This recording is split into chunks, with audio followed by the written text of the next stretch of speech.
The Drop with Frank and Brian is officially brought to you by Switch Suspension. Switch Suspension specializes in all vehicle chassis components, lift kits, lowering kits, air ride suspension, as well as wheels, tires, steering, and brake upgrades.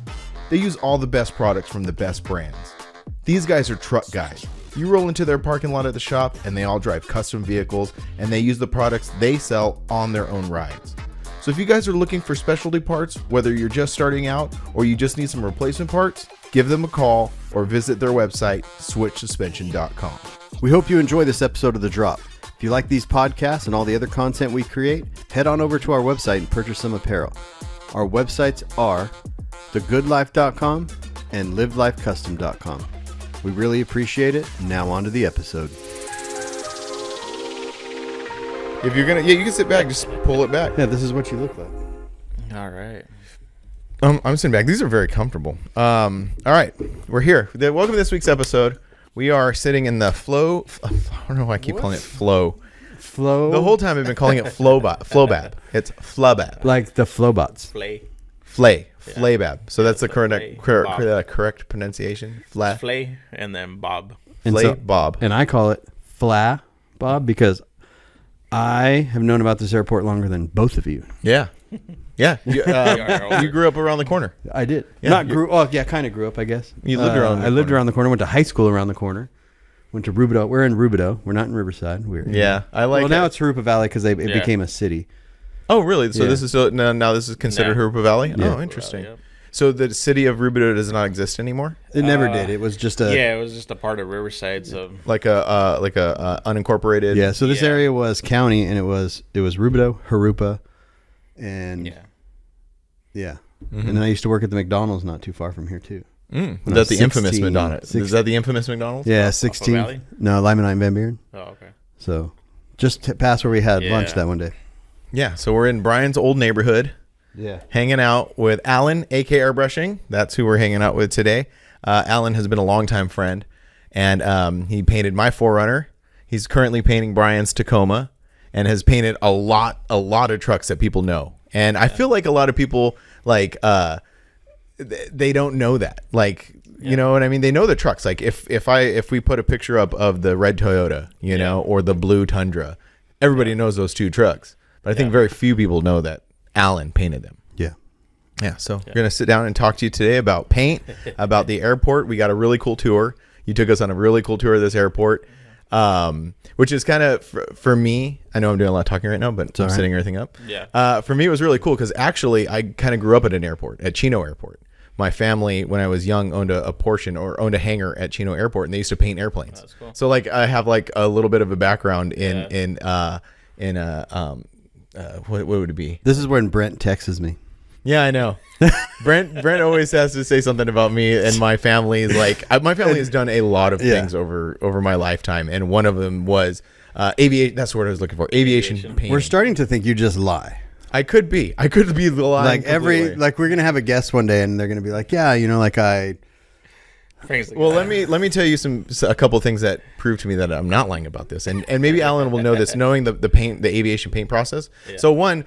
What I remember being a kid is my dad and uncle actually painted the NBC-4 helicopter, the the weather helicopter back in the day. This is like late 80s, early 90s.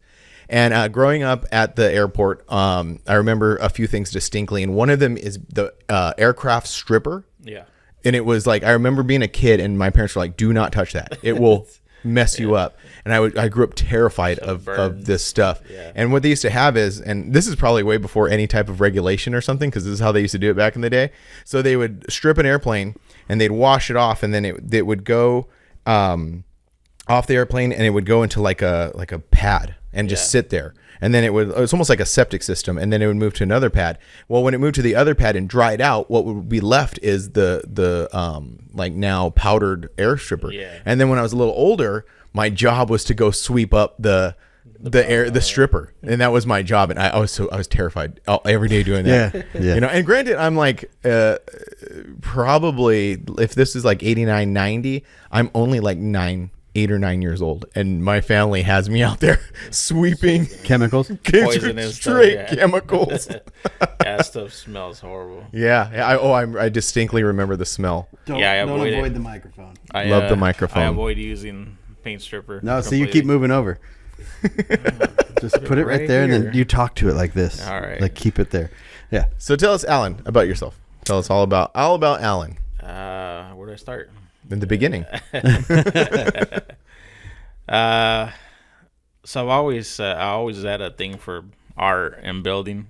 I wasn't an artist. I didn't really draw. I didn't feel like I knew how to Really, you draw. consider yourself not artistic? Yeah, I didn't, and I had a little bit, but I always didn't feel like I was very good at it. Now, like my wife and people tell me, "Oh no, yeah, you were always artistic in some way." But They said autistic. No. yeah. Autistic. So high school, I was going for engineering, architecture. I had engineering and architect classes in high school, and then I had art, all that, and that's where I was going up. My goal was get out of there, go to Cal Poly Pomona or San Luis Obispo. That's what I heard were the two top colleges.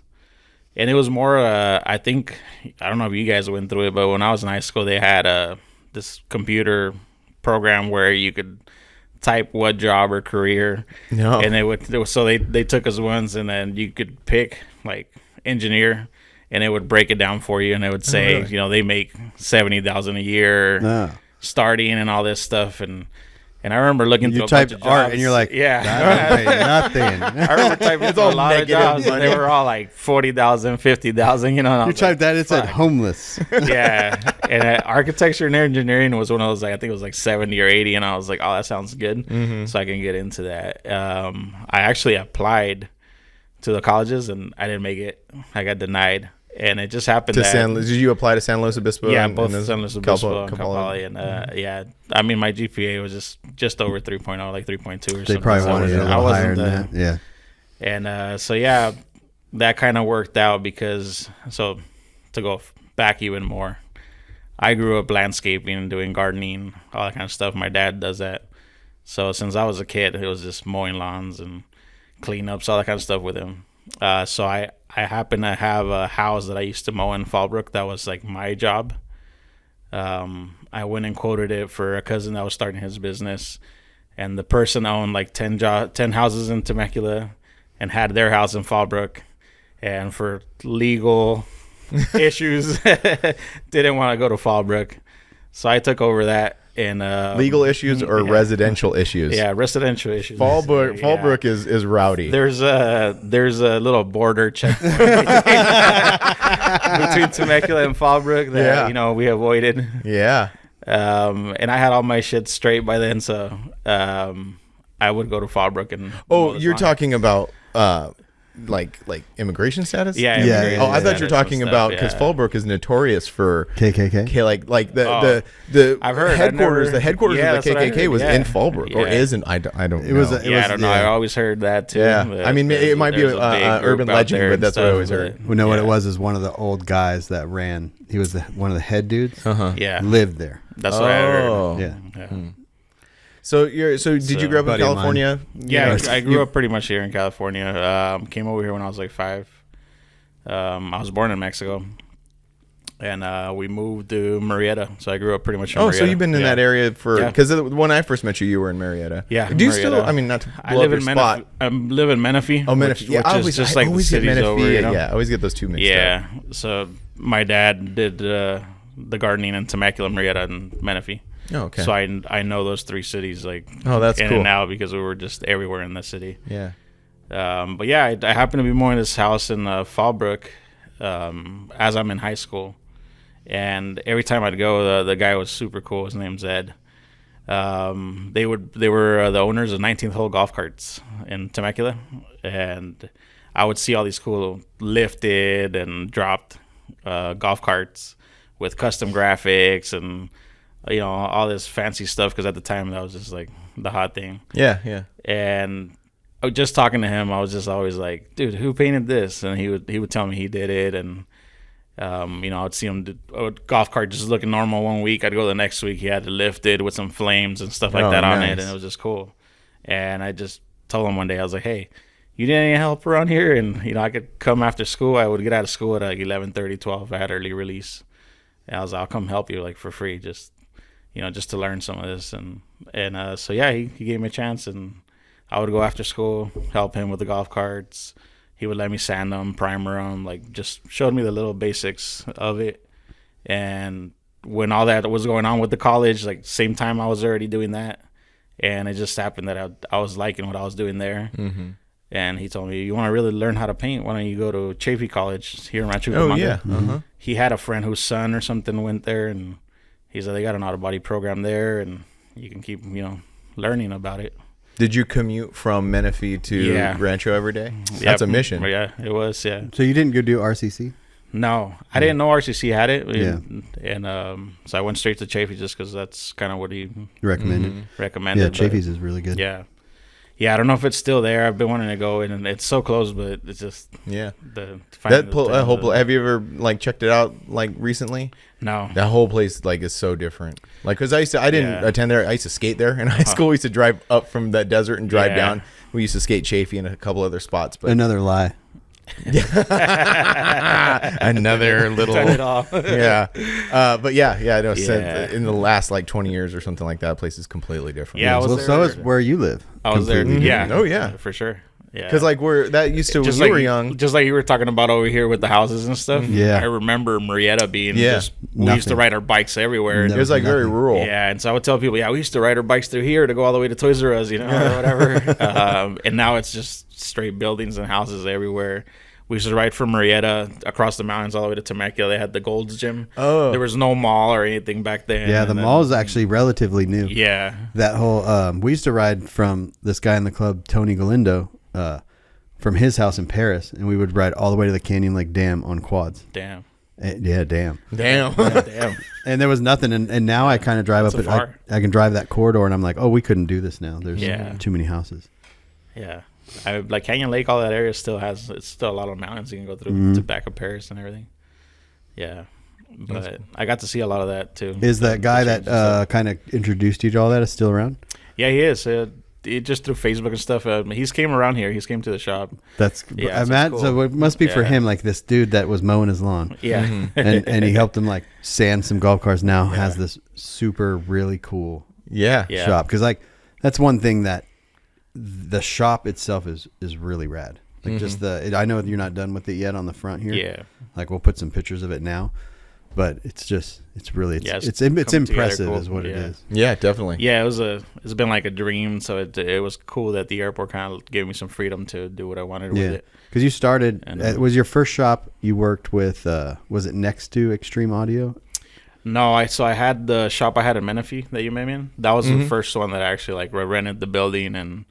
But you did have I was there for 2 years, and then went to where Extreme Audio was. Oh, okay. And I was there 2 years. You were in that building in Menifee. Yeah, I was in Menifee. Went to where Extreme Audio was, and then I went back to Menifee. Oh, interesting. Yeah, and then from there I came here. So where did you paint the Tundra and the red there truck? With Extreme Audio. In that building. The other one I did in Menifee, the electric funeral. Mm-hmm. Yeah, I started it there at Extreme Audio, and then I took it back to Menifee and finished it, and then I came back to him just to do the audio and finish the interior and stuff. So when Extreme Audio was around, everyone always says Joel, but there was this little known fact that there was a paint shop next door that was doing the work, right? And so was it so I knew Joel, so we'll go back to when Chaffee College. I learned how to paint. I'm a quick learner, so you just kind of show me once what I got to do, and then I'm able to kind of take over. So I picked that up really quick. I started doing the golf carts. The guy was like, hey, he had stacks of bodies. He's like, you're welcome to take as many as you want. And if you want, I'll give you $50 for each one you paint. $50? And I'll cover all the materials. And I was like, hell yeah. That's a lot of money back then. Now looking back, damn. Yeah, it was nothing on the money, but it was cool because I had something I could paint now. Yeah. That's weird. That's the same amount I'm paying to paint my truck. No, it is weird. Yeah. He's like, add 3 zeros to that. $50 and he covered the materials, which materials are expensive, and so that helped me because I could go buy the gallon of paint, you don't have to worry all about that it. stuff without worrying about it. Mm-hmm. And I was making $50, and the school would let us take stuff in to practice. So you got to crash car or bring it in, and it was just basically a shop. We'd stay in there, we'd do an hour of like book work, do a test or something, and then it was just like 5 hours of go do whatever you want, to the point where like the teacher wouldn't even come out. He would go in his office and he would just kind of like let us do whatever, Yeah. And I think he had because talking to him, I was like, why isn't he more involved? But I saw it myself. Like he would walk out sometimes and try to guide somebody, and a lot of the guys that were there already had been doing the work. They worked somewhere and they were just using the school. They're just leveraging the tools and stuff. And so he would go explain something. They would kind of give him that, I already know what I'm doing, okay. so he's like, I'm getting paid either way, so he was like, you guys do whatever, you want. dude. And so he'd go back, but he was cool because every time if you needed help with something, like I was like, hey, I want to pull this dent. Go grab this, and this. This is what you need, and so I'd do it, and then he'd come kind of guide me through it. But cool. he would just let me do it, and so I learned off of that. Same thing with painting. He walked in there in the booth. He's like, I'll do the first coat, you do the second coat, and then like that, and just we kept taking turns on the gun.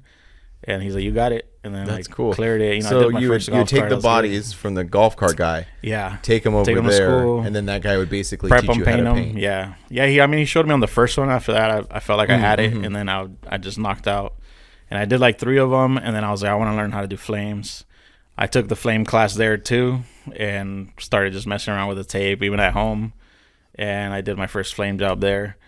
That golf cart got put together and on the showroom, and it just happened that the next week I see the guy. He's like, hey, there's a shop next door to me at 19 Hole Golf Carts. It was Albert's Designs.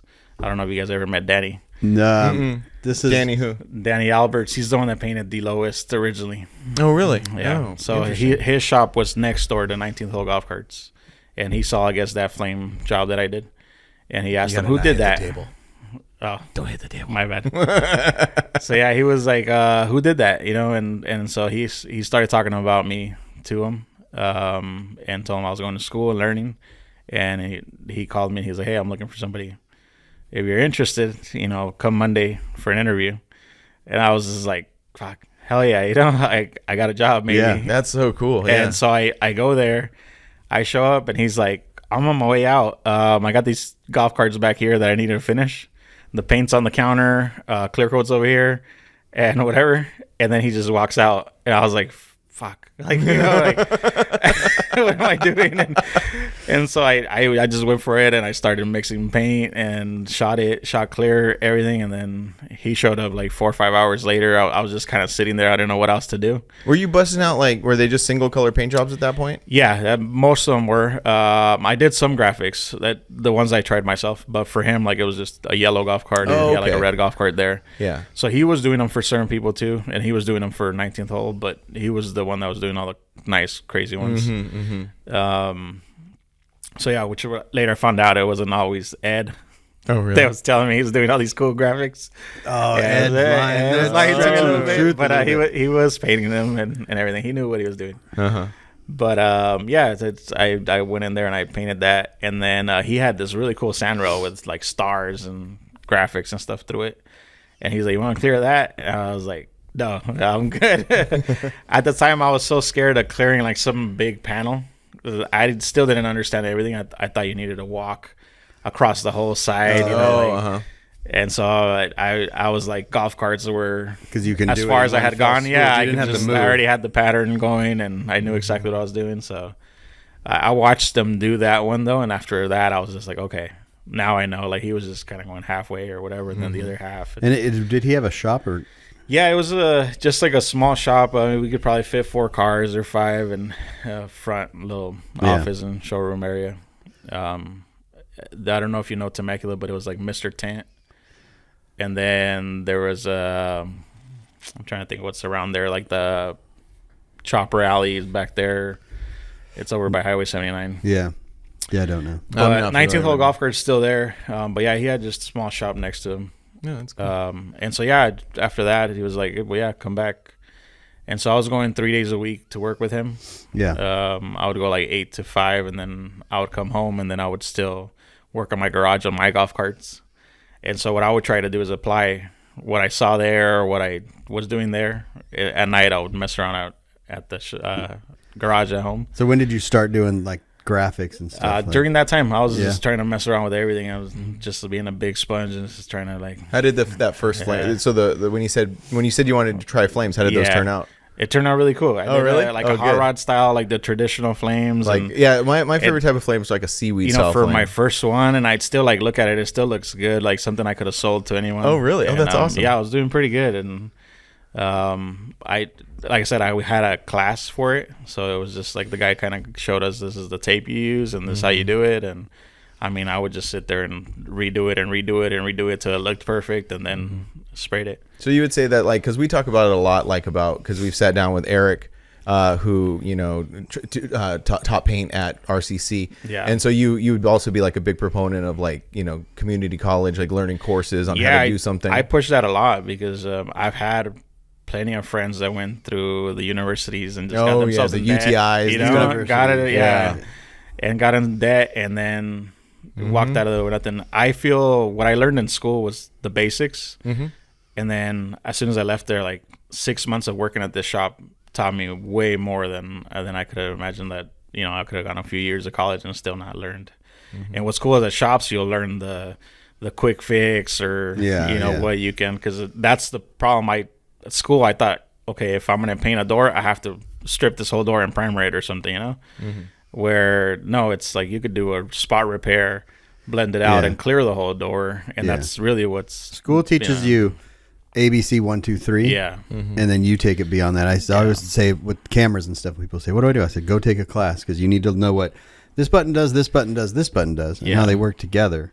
So it's same with paint, right? You need to know this is the paint, this is the reducer, this is how. But then you just go off on your own and learn. You learn as you experience. Through mistakes and stuff, and just learning to fix them. I would have a bug land at the end of the paint job, and I was like, what do I do here? It's stuck. And so I think working at a graphic shop too, like custom guys, will hide everything with graphics. So it was a cool. Danny was like, oh, I guess we're just gonna do a little flame right there, just boom.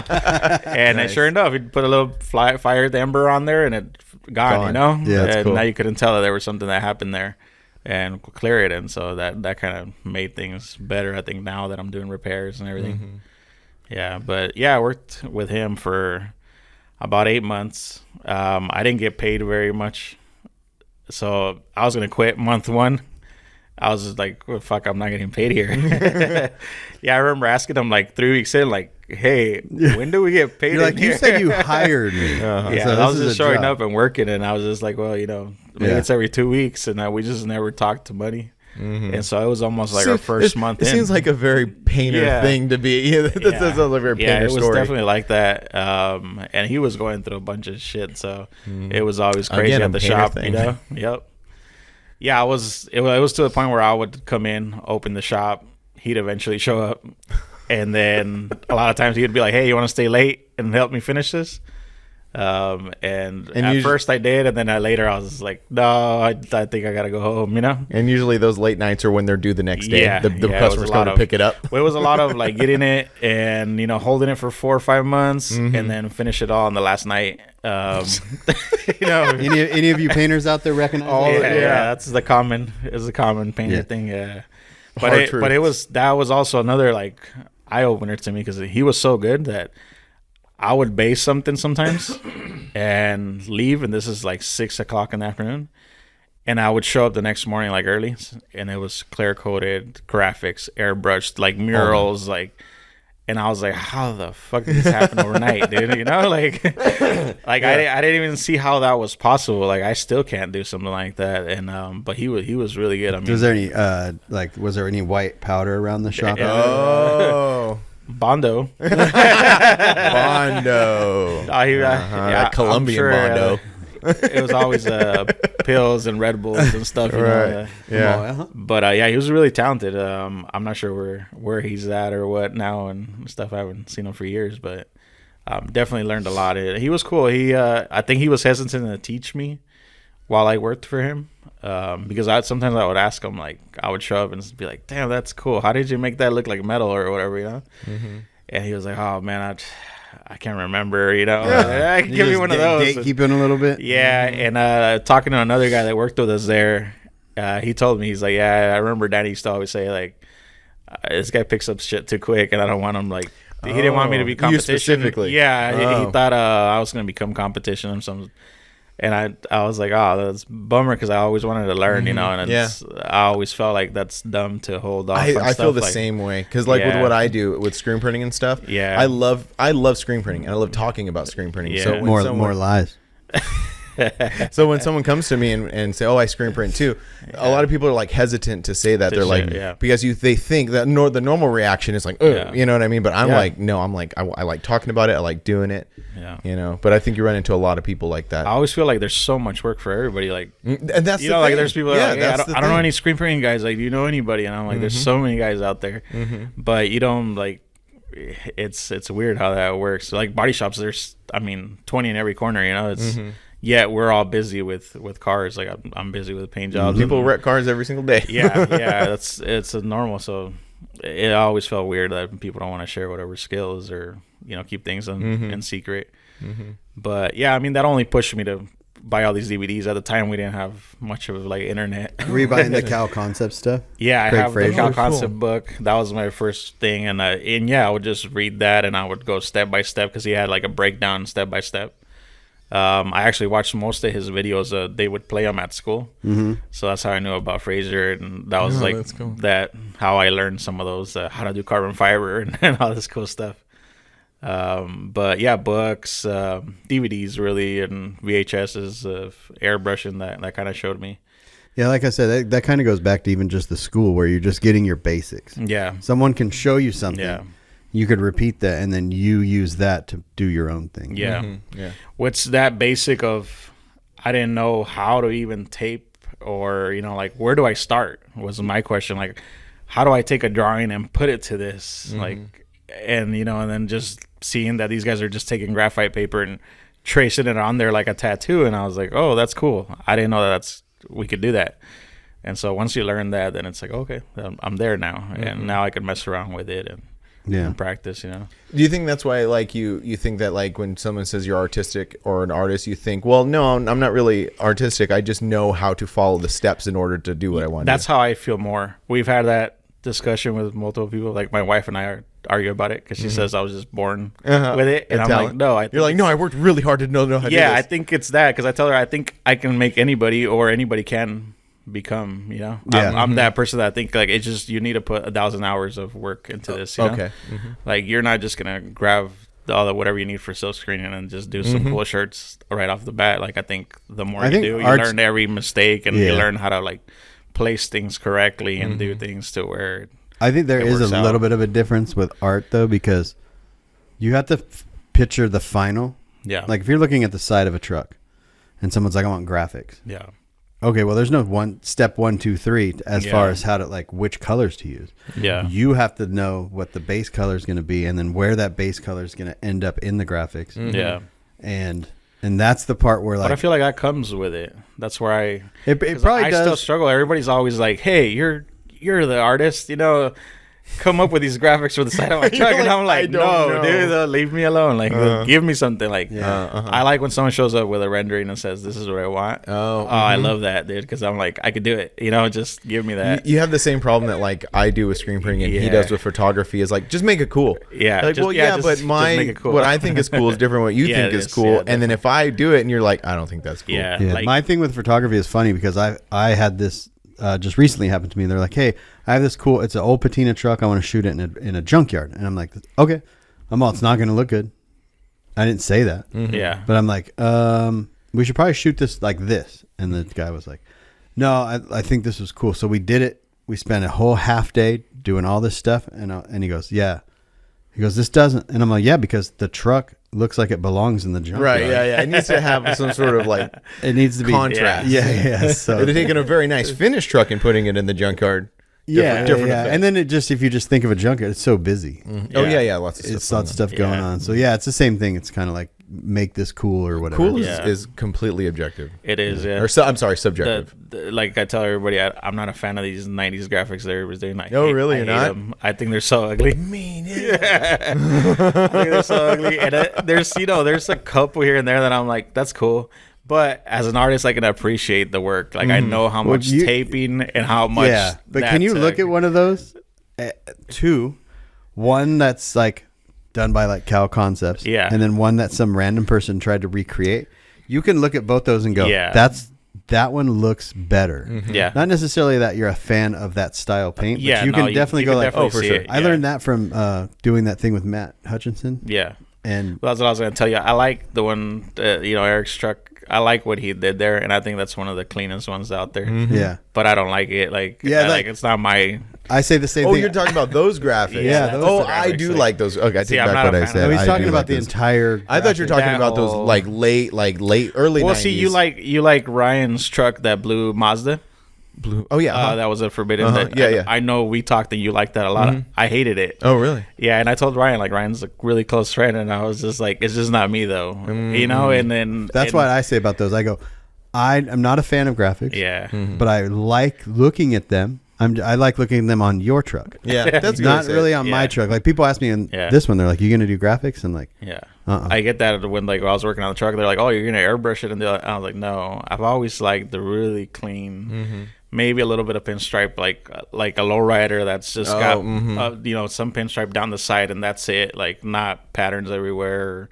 I mean, not that they're not beautiful. Like I do like them a lot, but it's just like I like that clean look of anything. Yeah, it's just like flames. Like you can look at flames. I'm not a flame guy, but I look at flames and I go, I like those flames. Don't like those flames. Yeah, and I wouldn't put any flames on my truck, but I like those ones. Yeah. Same with graphics. I'm the same. Like I really like Jacob's truck. There's cars that I feel have too that the body where the flames look really cool on, and then there's cars that I'm just like even though the flames are really cool and I like doing them, it just doesn't feel like it went right with this. I feel the same way with the wheels. Like some wheels, I say like when we're at LST, all those big billet wheels, I'm like, those wheels are sick, but they look like those wheels and those wheels and those wheels. Yeah. And it's not that I don't like the actual wheel. I'm just like, that's not for me type thing. Yeah. And that's just like you said, objective. Like those wheels I sent you, I thought those wheels were so cool. I know, and everyone knows. I would ever ask Brian about wheels ever. So ugly. I didn't say they were ugly. Someone around me said it. Yeah, because I went like this. You sent that to me, and we're standing there, and I went, "Does anybody want these wheels?" And two people went, "No, those are ugly." And I was like, "Okay." And you're like, "They're sick." And then you don't like Frank's favorite. Yeah, wheel. yeah, my favorite. Yeah. I was told that today. I was like, "Hate your wheels." Hate your wheels. Man. I think they're so ugly. He just like stock wheels that he paints tan. Yeah. Oh man, I know. Wait, hold on. So simple, you know. It's with beauty rings. Clean Thank and you. simple. Yeah, thank you for pointing that out. The guy who's got smoothies on his truck. Yeah. Telling everybody about their wheels. Top 76 over here. Yeah. Only if forbidden. Oh yeah, we're jerks there. Yeah. Yeah. Not just the guys who judge. Yeah. There's just every Alan Glenn. Stuff.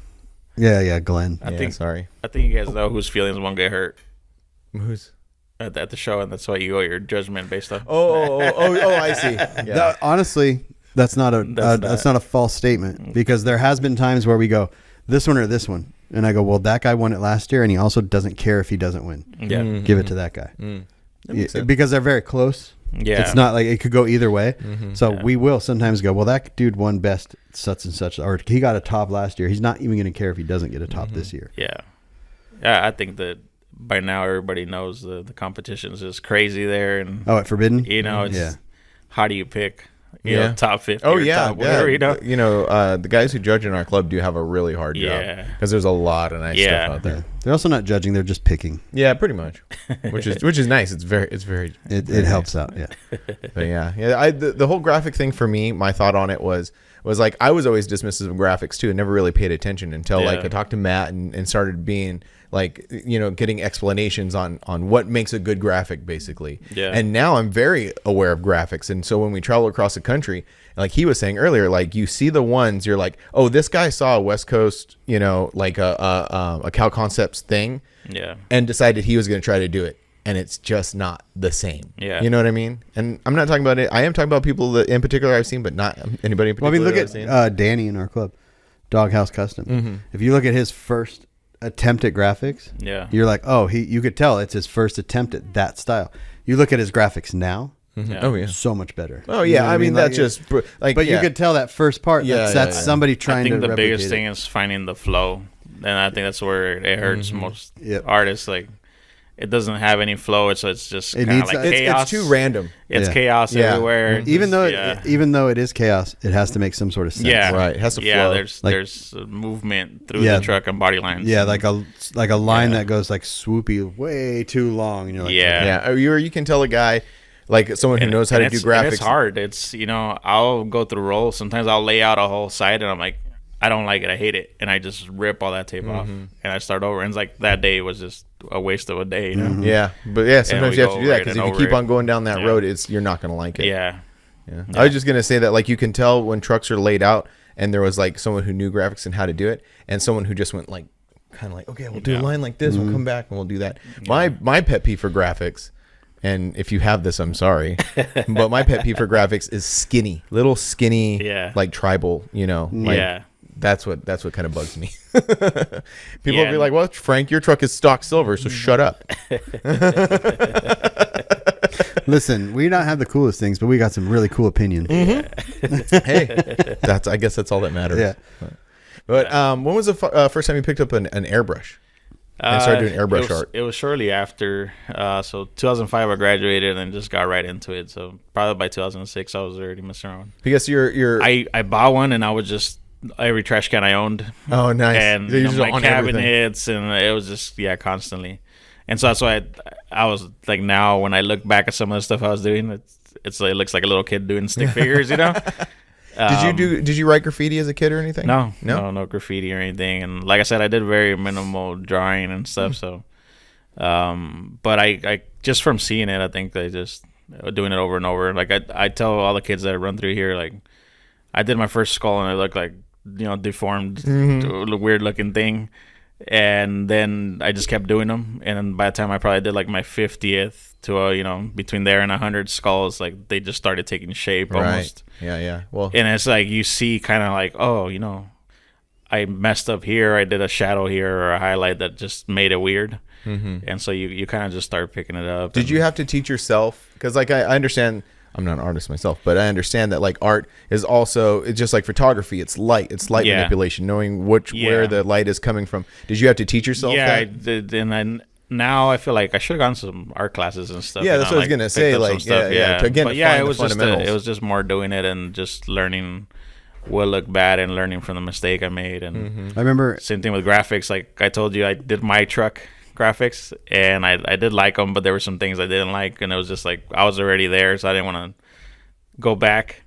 But when we did Tiffany's truck, I was like, yeah, this is what I would change on the brown truck. Yeah, your truck's the rough draft. Yeah, my truck was the rough draft. No, essentially that's what you said. But when you were saying right now, like some lines, like if you're like, oh, if he would have cut it a little shorter or something, like sometimes we do something like that, and then it's like, okay, on the next one I'm gonna go a little bit further because I think it would have looked better. And so that helps. And you had the opportunity when Tiffy came along. You're like, oh my gosh, I got to redo this and make it perfect. and I wanted to do my hood the same way, and it was just like short on time. I'll do it later. And so when they came in, they're like, oh yeah, I wanted to run the graphic on the hood the same way. I was like, that's what I had planned too. But and we went wider on hers, and we changed the order a little bit, so it kind of flowed a little better too. So that's really cool. Yeah. So I think we got up to like where you were at Joel's. Yeah, so I was at Danny's, worked like 8 months, and I just decided I was already doing a lot at home, and I got really busy. I didn't care so much on the money because I was doing the landscaping still with my dad, and I would make money on the weekends, days I didn't work there. And I was going to school like full time. Like first class was from 8 to 1. It was like intro to auto body. From 1 to 5 was my graphics class. And then from 5 to 10 was my advanced auto body. Oh, dang. And then... It was all day. Yeah, it was all day. And then that was like Tuesdays, Thursdays, I think, and Saturday. And then Monday, Wednesday, Fridays, they had intro to painting and then advanced painting. And so it was just like every day of the week I was doing that, and then still trying to work and do all the other stuff. So I was like all in. My goal was like knock this out in the first year or two and move right into like opening a shop, and that was my mindset at least. But yeah, I got the job with him. I was still finishing whatever little last classes in school, and 8 months in, I was just kind of like, hey, I'm over it. Like, I'm not really making money, and now I feel like I can do this on my own. So I just started kind of going full on in my garage. And then how long until you got that first shop in Menifee? I was in the garage, working out of my garage for almost a year, probably. Oh. And That's then still pretty fast. I had the city come to my house.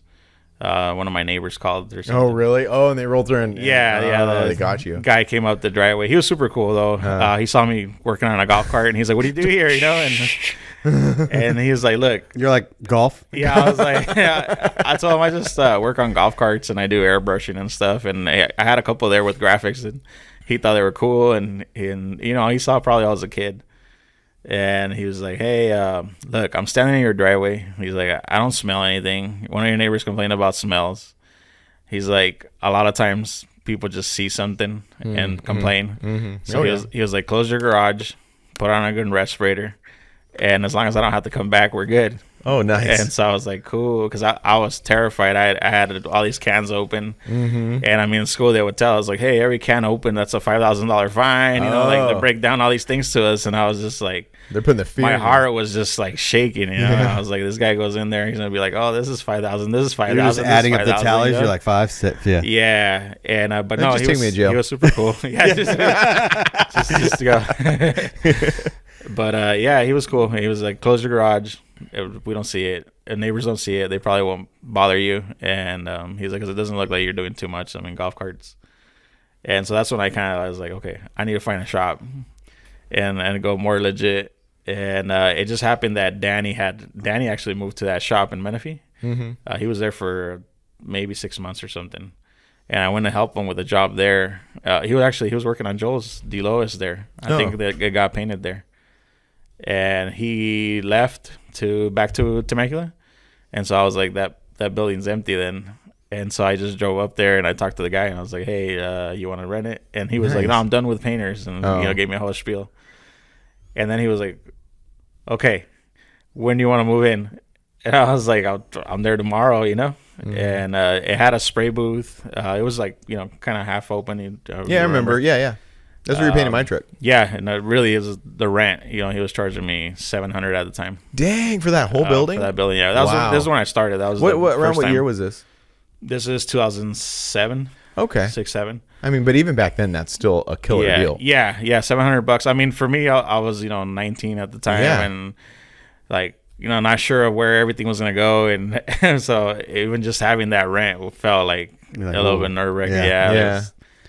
And I was like, well, you know, I can make it happen. So I hit all the golf cart places since I knew how to, you know, golf carts. I got to pay $700 a month. Yeah. I need work. And so I started getting $50 golf cart jobs and golf carts. And then the Sandrails was big at the time too. So Tatum Motorsports was there in Temecula. And so I was doing Sandrails and touch-ups and whatever I could too.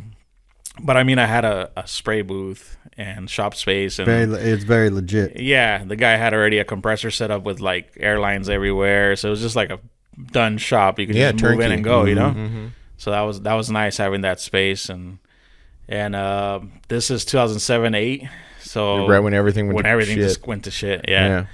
And so it sure did, and golf carts weren't really a thing no more, and sandrails went down. That's when sandrails just went. Yeah. $100,000. I had customers that were like, I got $200,000 into this thing. Find me a buyer, dude. I'll take $30,000. Yeah. Like, I got to pay my third mortgage off. Yeah, it was bad. When those arms, people were taking second mortgages out to buy the fifth wheels and those things. Yeah, when they were just giving money away and. When those optional arm loans kicked in, and then all of a sudden your payment went from $1,500 down to $5,000 a month. Yeah. That's kind of what it was. And is that when graphics weren't a thing no more that much? So I started doing more of the collision work. That's what I was gonna ask you. When did the collision stuff? That's exactly how it came in. I was like, oh shit, like now, and work's kind of going down, and so I started doing all the fender bender stuff. Did you have to get so you're a custom paint shop, and then you're like, okay, we need to get into collision to pay the bills. Do you have to get certain certificates to do that? You do and don't. I mean, I was doing a lot for friends and family. That's what I was gonna say. You're just probably just doing small fender. At the time, I wasn't getting into not insurance. Not yet. Oh, okay. Not insurance yet. So I was just doing the friend, family, and whoever they can send over. And I was just doing most repairs. I mean, a couple of full paint jobs here and there, but during that time, I met another guy I don't know if you ever met Noel. That was my partner. I always heard of him, but I never met him. Yeah. So I met him. He was working at a collision shop. So he had all that experience with collision work. And so he had paint jobs, like complete paint jobs. And so we kind of teamed up because I had the airbrushing stuff going that I didn't have too much of, but I could stay busy with. And then during the day, he worked at a shop and needed these cars prepped or painted or done whatever. So it kind of worked out. I was masking them and prepping them, and some of them I was even painting them. And so that's kind of how we teamed up. And we don't have to go way into it, but that's why it's AK airbrushing. No, AK was airbrushing was mine when I started. The whole idea. So I had this cousin growing up that I looked up to, like an older brother. Super cool. He passed away, and so he would always call me Alien. That was like a little nickname he had for me. And so when I started, I was like, I'm gonna name my shop Alien Customs. Like, I was in my head. I was gonna ask this question, and then I'm like, his last name doesn't start with a K. And then I was like, going. So I'm thinking, like, while you guys are talking, I was always, the goal was Alien Customs. Alien Customs. Yeah, I was just like, for a while, I sat down and I'm like, what can I come up for a name for a shop? I remember thinking that too, because like you do have like a few like alien inspired type things. Yeah, and it was that. It was just, and then the idea of I came in as an illegal immigrant here. I was gonna say, hey, the whole audience was thinking it. I was like, chuckle. I was like, yeah. I was going to say something, but you didn't. Yeah. So I always thought that was funny, to just be like, Alien Customs. Illegal. You're like, they're like, hey, draw this alien, and you're like this, and you turn it to you. I was like, I'm going to hire all these illegal immigrants, and we're all going to be aliens doing custom work, I love it. But yeah, that was just like a funny thing I thought of like at the moment. But it was the fact that I had this little nickname. You a little warm? Now that I know how. You figured it out before I did. Yeah. All right. So it was Alien Customs with Alien a K. Customs. Yeah. So why it's the same as Custom Life? Everything's K. Is it because it was because on my end I was going for the C, and so I went online and I started looking for websites. AC? I was like, what if someone has it already, Alien Customs out there? Did they? They did. There was a guy in Germany, and he airbrushed like leather jackets or something. They weren't the greatest, and so part of my thought was like, what if someone thinks like that's my work? Yeah. But I mean, this guy was in Germany, so it's like I doubt it would ever. I'm over here in California, and nobody cares. And, yeah. I thought switching it to the K makes it different. And, and it's also custom. Yeah. I just think that's like part of our generation's type thing. Always like misspelling things on purpose. Yeah. That's like Custom Life. You were saying Custom Life, like that. Well, custom like is a really old term from like the 60s. I mean, like custom. like that. Everywhere I saw it, I saw custom. But it's also us like kids writing stuff weird and adding K's and Z's or whatever. Yeah.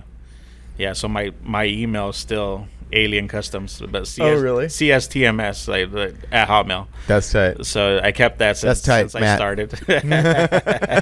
Sorry, we were talking to our friend last week, and he made fun of me for saying tight on everything. Yeah, I'm like, that's been in my vernacular since I was like 8 years old. Yeah, so. Yeah, same here. Yeah, we're in that tight. Yeah. But yeah, that's why I kept that. So Alien Customs. That's really cool. And the reason it became AK Airbrushing was Danny actually was the one that told me. He's like, when you go get your license with the city, you don't want to tell them you're a body shop. Oh yeah, that makes a ton of sense. So his name was Albert's Designs, the studio, and so it just really didn't tell you what it was, and he just said he was like an art studio, and so he got his business license. Like, I wonder. There's a lot. I learned that when I used to work for a body and paint shop in Romoland a long time ago, and it was called Companion Racing. It was this guy, Gary Companion, his son Mike Companion. And they said anything you do, if you do it in motorsports versus like body paint, cut, like anything modified, if you do it motorsports, it's easier to is that why there's so many motorsports? So many like motorsports or racing or whatever. Versus especially here in California, nobody likes painters. Like renting a building or anything. Like the minute you say it's going to be a body shop or something, like people are like, oh no. What did they? Why? What do you think? I don't know what it is. I don't know if it's messes or I like, how painters don't have good reps too either. Yeah, that's what I was going to say. Little nefarious things going down. But I think chemicals and everything just that makes more sense, have, the fire hazard and everybody kind of staying true to, that makes sense, like an insurance thing. They're like, man, if this thing burns down. Yeah, you're renting it from a landlord. The landlord's like, I don't want it. Makes sense. Yeah, and then, fumes and overspray and everything. I feel like it's always been water, like from the water that goes into the sewers is a big one. So, you're out there wet sanding a car and it's just like you're actually not here. You're not allowed to wet sand. No? More shops just do dry sanding for that same reason. Oh, really? Unless you have some sort of like water trapping system, like you mentioned. So they'll put like these little pools almost or sewer kind of setup where it catches everything. So that's once still it becomes a thing. The powder, then you can just kind of throw it away. Easier to get rid of. But so my family was doing it right. I thought they were just doing some shady stuff out there. No, they're doing it all right. Yeah. So they were catching it. That's good. Yeah, because most people just wash it and let it go into the ground or whatever. And that's what they don't like to see. So once the environmental comes in and starts checking your soil and they see that you've been dumping all this paint chemicals into the soil or something, they'll make you dig it out. Is that still like a big thing even nowadays about environmental stuff? It is, and changing kind of different type of paints and everything here, like here, California especially, has got like really strict. They're trying to go to like no VOC, so the clear, the paint, everything. So that's why it's gotten to water based. The water base is. The water base, like that change happened kind of a long time ago. Yeah. Right. And then, but it has since become almost industry standard across the board. Right. Yeah. And it's like really good. California will, I think they said these next 2 years, it's going to completely get rid of like solvent paint. It'll have to be like water based. Is that what they say? And that's why people get so freaked out when California decides to do something, because the saying is, as California does, the rest of the nation goes. Well, I think probably these companies have so much money now invested into this where at first it didn't make sense to them. 70% was maybe solvent, and then they're only got a little bit into the water base. But now that everything's switching, like I feel like it's probably easier to just say, hey, we're just gonna sell this product. Well, and the quality of water base is caught up. Like it's good. It's just as good. Everybody freaks out and is like, no, I want the stuff from the old days. And that's the thing, like even when things change like that, people still want a good paint job, so they can't just be like, oh, it changed because of this and now it's crappy. Like it has to work just as well because the consumer demands it. And like the clear coat still why do you think factory clear coats are so terrible? I think they cheap out. I think it's just they're putting in the robots to get it to the last. What's the minimum I can put on this? Because multiply that over millions of vehicles. Millions of vehicles. Like that Maverick I have has paint chips in it already. They're just like, there is no paint on that thing. On my Tundra too. They're doing the bare minimum. Whatever, it's a cost. Whatever minimum mil gauge they need for primer. Well, I mean, that paint, like you're saying, just to pass the. If a paint job is a millimeter thicker over a million cars, that's a lot of extra. It's a lot of money for them and everything too. It makes sense. Yep. But I think that's all it is. And I was actually telling Brian, like when we paint, what they teach us is 2 coats of clear. That's a industry standard. Obviously, like we'll do 3 or 4 depending on the job we're doing. If it's just like a quick bumper repair, or if it's like a graphic job, or what we're building, like a really nice hot rod or C10 truck or something, that we're charging for, then we can charge for that extra clear coat and go thicker or do multiple clear sessions. But that's usually what they tell us is 2 coats and you're good. That's factory for a repair, for the collision stuff. Yeah, for the collision. What do you think is the biggest misconception as like a consumer on paint? So like someone comes to you and they're like, I'm just using this as an example, but they're like, I really want this type of clear because I've heard this is the best. We just talked about this yesterday. Yeah, like what's the biggest misconception? Part of me feels like I'm in the industry. I've seen already like multiple things where I feel like there's a company that makes everything for a certain thing, Like one time I went to buy a tool and I realized that tool was the same as a tool from another company. And I even compared them like together. And I showed the guy, we're at a paint store, and I was buying this gun to put like caulking, like a special gun for, and there was 2 companies, and I was like, which one's better? And he mentioned the big name company, and it was like a $40 difference. And I was like, okay, so do I buy the cheaper tool or do I just invest that extra $50 and get the good one that I'm gonna keep using this rest of my life? Like now I think about those things, and so I was like, let me see that expensive one. He brings it out, and I mean like to the nuts, like gold little 10s that it had, this little Phillips that I had here, like everything was exactly the same. It's the same as Miller. The only thing is it had a sticker. It had a little sticker that said 3M on one, and then a little sticker that said Sam on the other. That was the only difference I could see on the two, and I was just like, okay, so there's a factory that's just making these guns. For sure. And everybody slaps their sticker on it, and just puts their price. So I feel it's same thing with paint. Like there's a big factory in I don't know if it's Minnesota or somewhere out there. I see. That a lot of people buy most of their supplies from. Like they're the ones that make whatever to make the clear. Now I don't know how it works. I've never really talked to if it's everybody's using the same chemicals though. It's like how much of a difference it makes. But there is like there's high solid clears. There's low solids, and that will make a difference. Some of them. Some of them turn yellowish. Right? Yeah, some of them are all more yellow, and and there is cheaper. Like there's a clear that I would see all the time. It's called Slick Quick. I would always laugh about it, but it was $50 a gallon. And usually you can get a whole car done with a gallon if you want to. So $50 you could do a whole car if you wanted. Now I'm sure this thing's got like nothing for UV or anything in it to that's called Painter Shack clear. But I used to do dealership cars, and there was a clear from this company Transtar, True Finish it was called, and same thing. I used to pay like $60 or $80 a gallon. So for insurance work that I was getting paid like nothing, not insurance but dealers.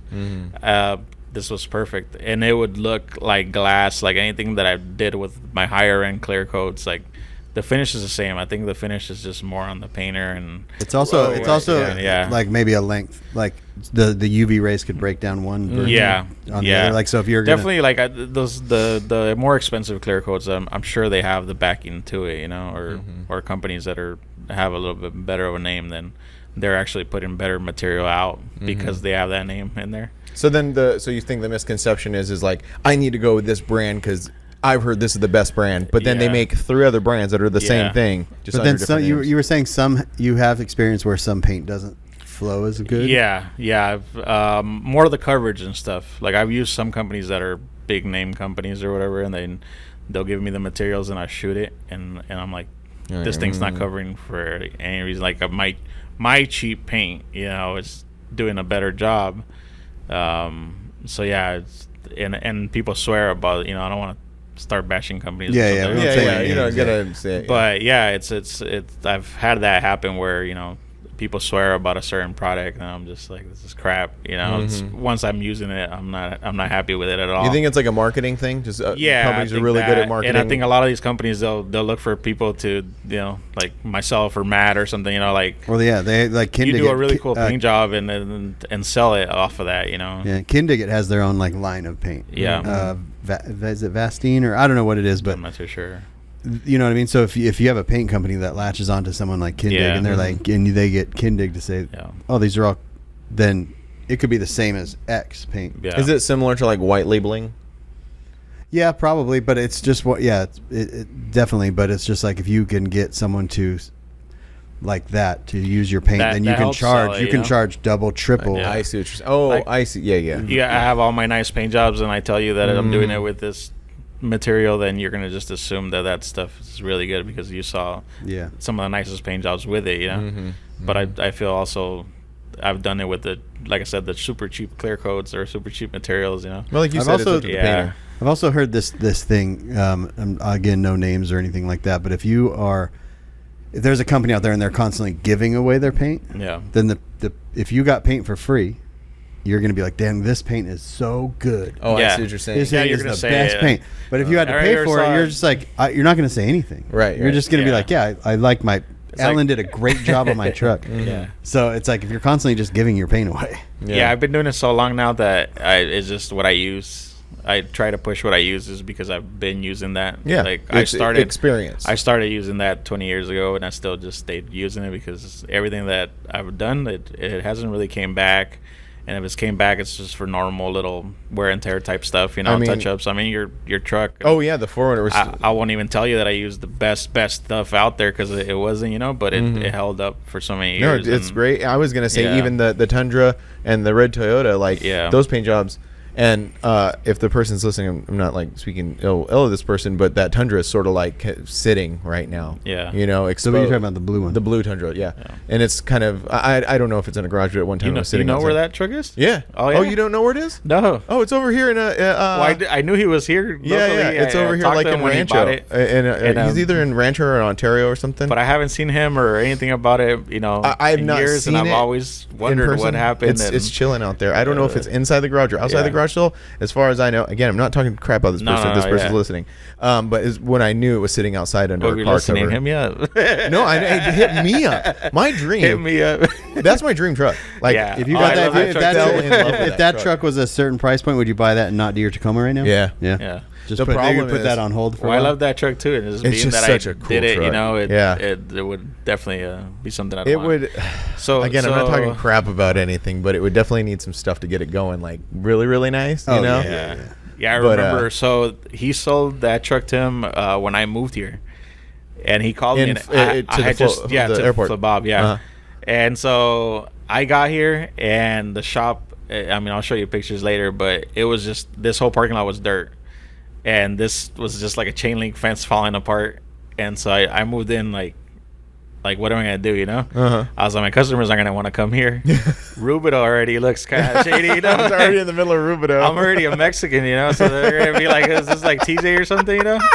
That's what you said. And so I always like, That's exactly what I always had all these thoughts, like, you know, how can I sell myself and all this, and but I saw the potential like in the place, and I was like, look, I can fix it up. I can put cement here and do this and do this. So let's talk about that. Yeah, let's get that because I was when we walked out of the cafe. We're gonna skip the extreme audio. Yeah, we'll skip that. Yeah, we'll go back to it. Yeah.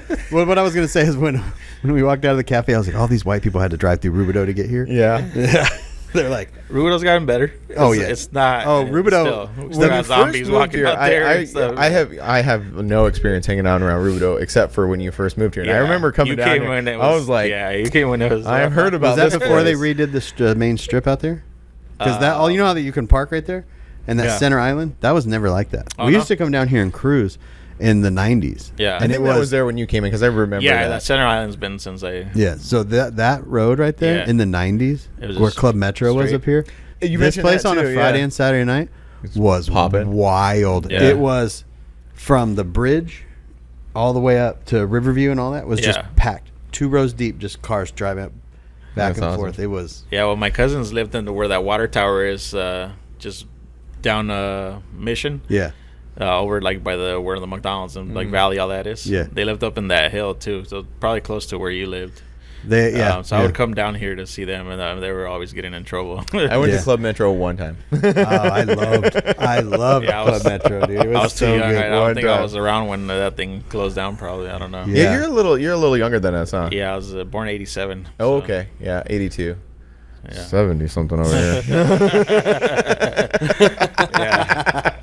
But yeah, let's go back to so you went and you had the shop in Menifee, and then you moved to the shop next to Joel's. So first shop was Menifee. Landlord was kind of giving us a hard time in the beginning a lot.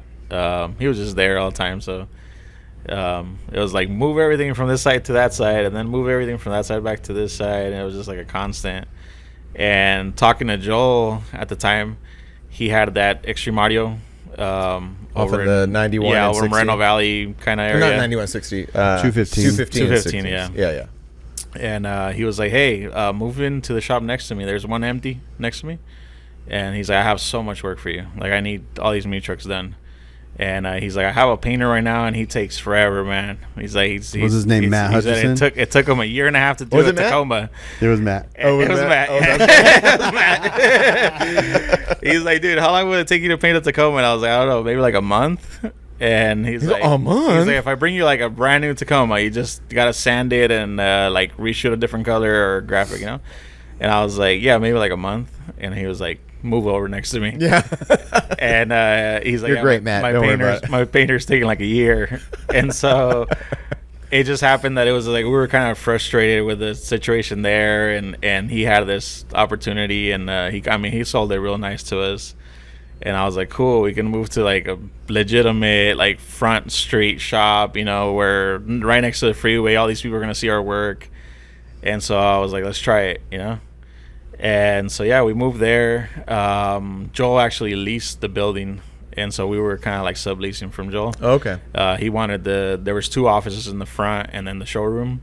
So he needed space for his stuff. So he's like, let me rent those and then you can pay me for the rest. And so that worked out in the beginning. And that's how we got there and we started working on his Tundra. Like one night we're just kind of hanging out there and he's like, I really want to do my Tundra. It was that one. Someone had trailered it or something and dropped it, and both doors were just like caved in the middle. And it was stock at that point? No, it was bagged already. Oh, he bought it already bagged?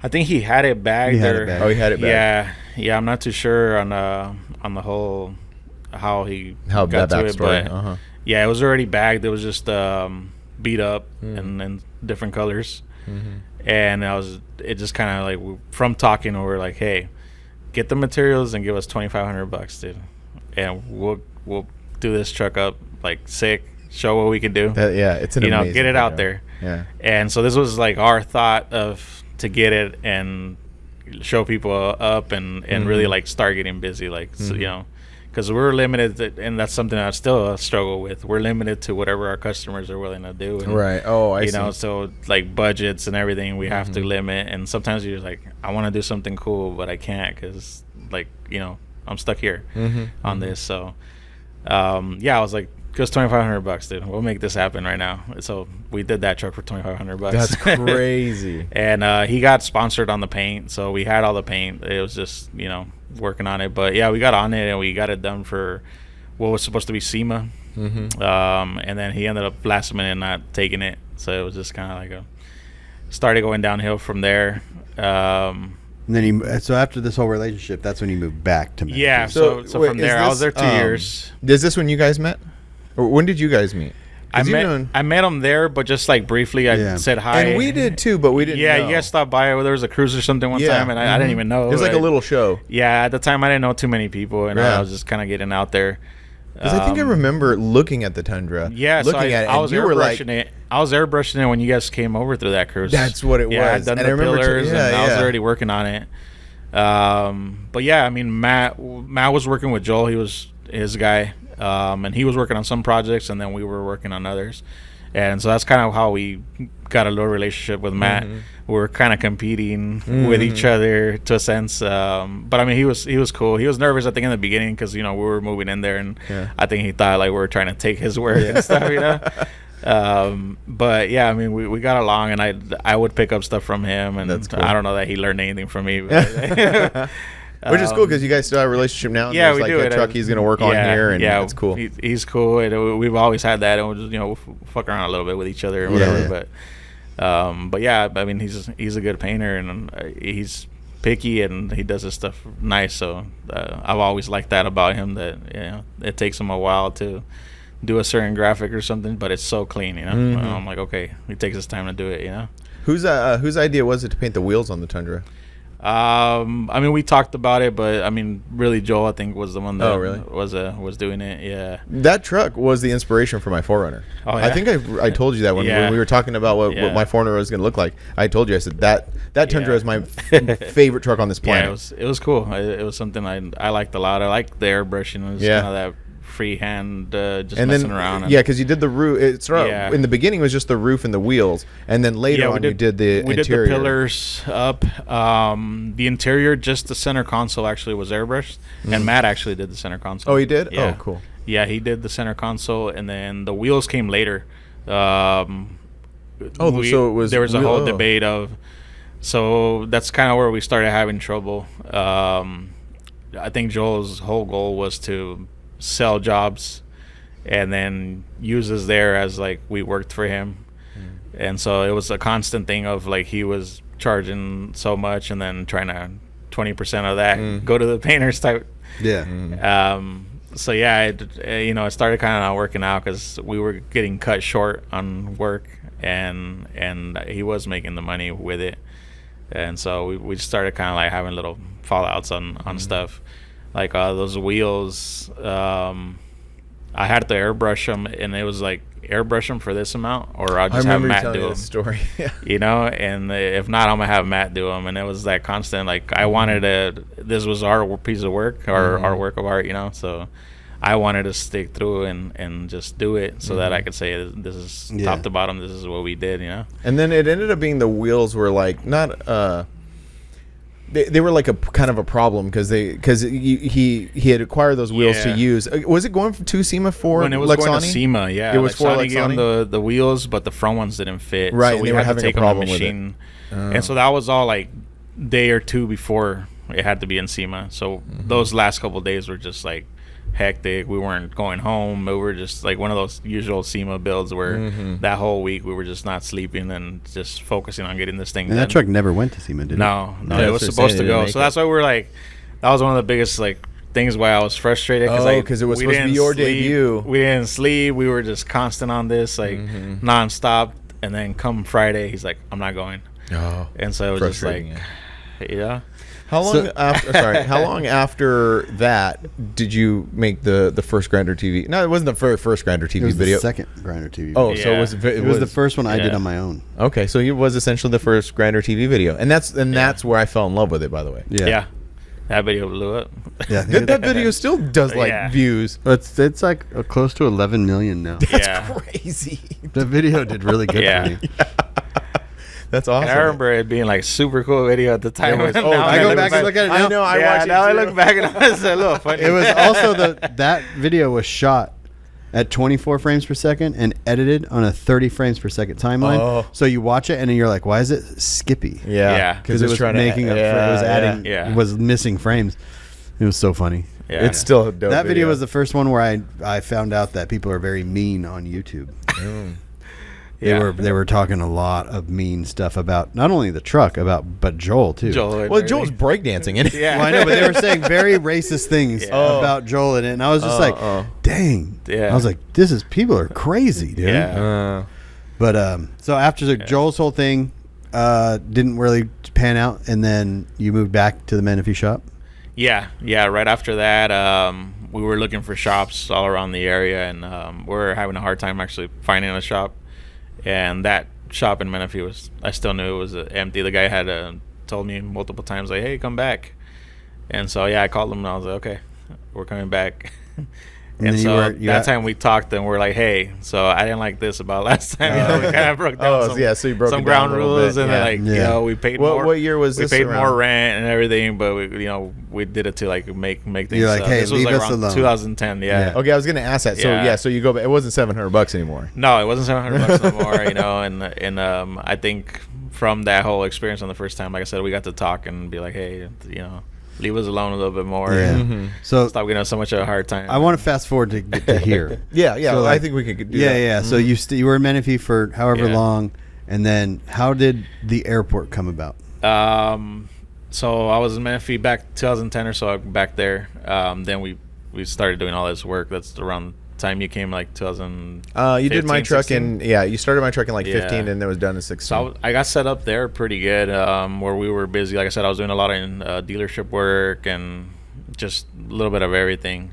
And then all of a sudden, we split up with my partner at the time. And so I went on my own. He went on his own. He opened a shop in Temecula. And not shortly after, like, the city came up and was like, hey, you guys are running an illegal shop up here. Oh. And that time the hammer really came down. It's not hanging out in your garage no more. No, yeah. So they were trying to fine us like $1,000 a day for every day we stayed open, and it all started kind of coming downhill. And so I went and had a meeting with the city, and luckily I had done like 5 or 6 crime watch cars, fire trucks, so you were and already stuff for the kinda city. like, I was You're like, involved. if this is illegal, Yeah, I was like, Okay. So their argument, or what they were kind of fighting, was the fact he had that building, and when he got it permitted, like back in the 90s, he got it permitted as a barn. Like, Oh, not a it was shop. supposed to be just like for storage, and so he said you could store your barn or hay or whatever, or even your cars. You could store them, but you can't run any type of business. And so I told him, I'm airbrushing and doing graphics and stuff. Like, we're not like a crazy collision center where we're turning around 100 cars a week or something.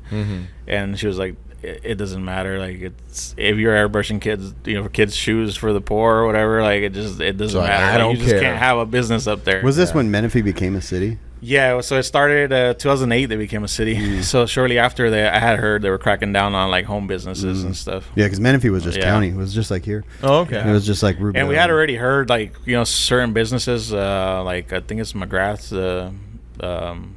BMX or they have a shop there. His dad had a mechanic shop, and we had heard that they were getting shut down. So they were just cracking down. They were cracking down on everybody, and all these businesses have been there for years. Yeah, that's why you always want to like you ever hear like, oh, it's a county island. Yeah. That's where you want to be, is the county island. Yeah. And so or a business friendly city. After we met with them, they were cool. They gave me time to find a shop, or they gave him the option if he were to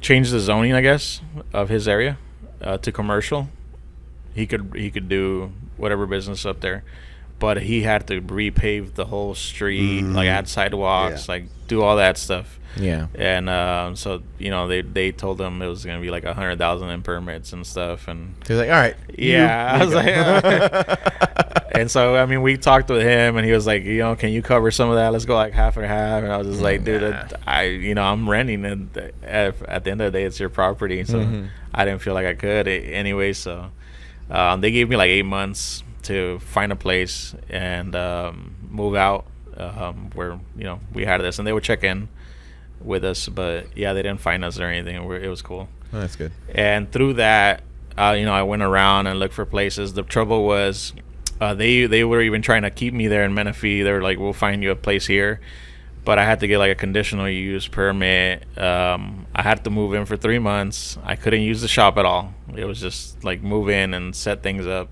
not work at all, and then it was like 10,000-15,000 I think for that permit. Damn.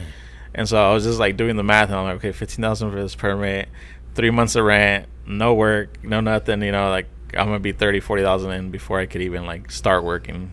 And so it was just like hard. So I was looking for shops that were already like, there was a shop there existed, and I had all the permits, and I could just move in and pay rent. And it was just like having a hard time with that. My cousins kind of overheard what I was going through. And so my cousin Waldo had been telling me for years. Oh, so he had already existed here. He was here, yeah. He was here okay. since they were like 15, 16. They were here. Oh, wow. So I came here and helped them a few times. Even when I was with Joel, I helped them airbrush an airplane they were doing. So you already had like connections. Okay. Yeah, so he called me and he's like, hey, I have a hangar over here. If you want it, it's yours. Like, if you're having trouble finding anything. And he's like, we have the booth permitted, everything. Like, it's ready to go. Just move out here. But I was like, fuck, I gotta drive 30 miles now from home to get to work. And I used to be half a mile down from my house, so it was just like nice to go to work. I was there in 2 minutes, or if I needed to go home for whatever reason. So that was part of what stopped me from coming to Riverside. And then I had the fear of, I have my customer base there in Menifee and Marietta and Temecula. Are they going to want to drive? Are they going to want to drive all the way to Riverside if I move to Riverside? So it was just like, that was what kept me from coming here. And then when it got down to that point where it's like, you need to find a place, that really gave me that push. Then I was like, okay, screw it. I'll go there. And if it's just not working out, at least for a year or two while I find something. But yeah, I mean, since I got here, it kind of went pretty smooth, and I liked it. I realized like the drive is not even that bad, at least not for me. Did you ever hit traffic coming up the all the time? Yeah. It's pretty bad. I think there's never not traffic. I know. Just like, I mean, but it's a pretty straight. I mean, it's just a straight shot. Yeah, right? It's a straight shot. So, but here, just this area. Oh yeah, because you got to come over. I got to go up the hill to Moreno Valley. Like that's right. The hill to Moreno Valley. That's a pain in the ass. He's got to drive by his old shop every day. That's right. Yeah. Okay, because for some reason in my brain, we were on the 215. And when I first got here, they were doing construction, so I was like, maybe when this construction's over. Oh yeah, that interchange, that 91, 60, 215. It's never gotten better. Yeah, it's terrible. Yeah, weekends like Saturdays, I'm here like in 25 minutes, 30 minutes, and it's nice. But Well, that was it was 45 minutes from your house to here today. Yeah. When I typed it in yesterday to leave on a Friday, obviously anyone that goes from Southern California to Las Vegas drives by your house. Oh yeah. It's Friday night traffic. Friday night Vegas it was traffic. 2 hours and 15 minutes. So I ended up just going over I went over Crestline over the mountains. Oh yeah. Yeah, so which was still an hour and 45 minutes. Yeah. No, that Vegas traffic is real. Either.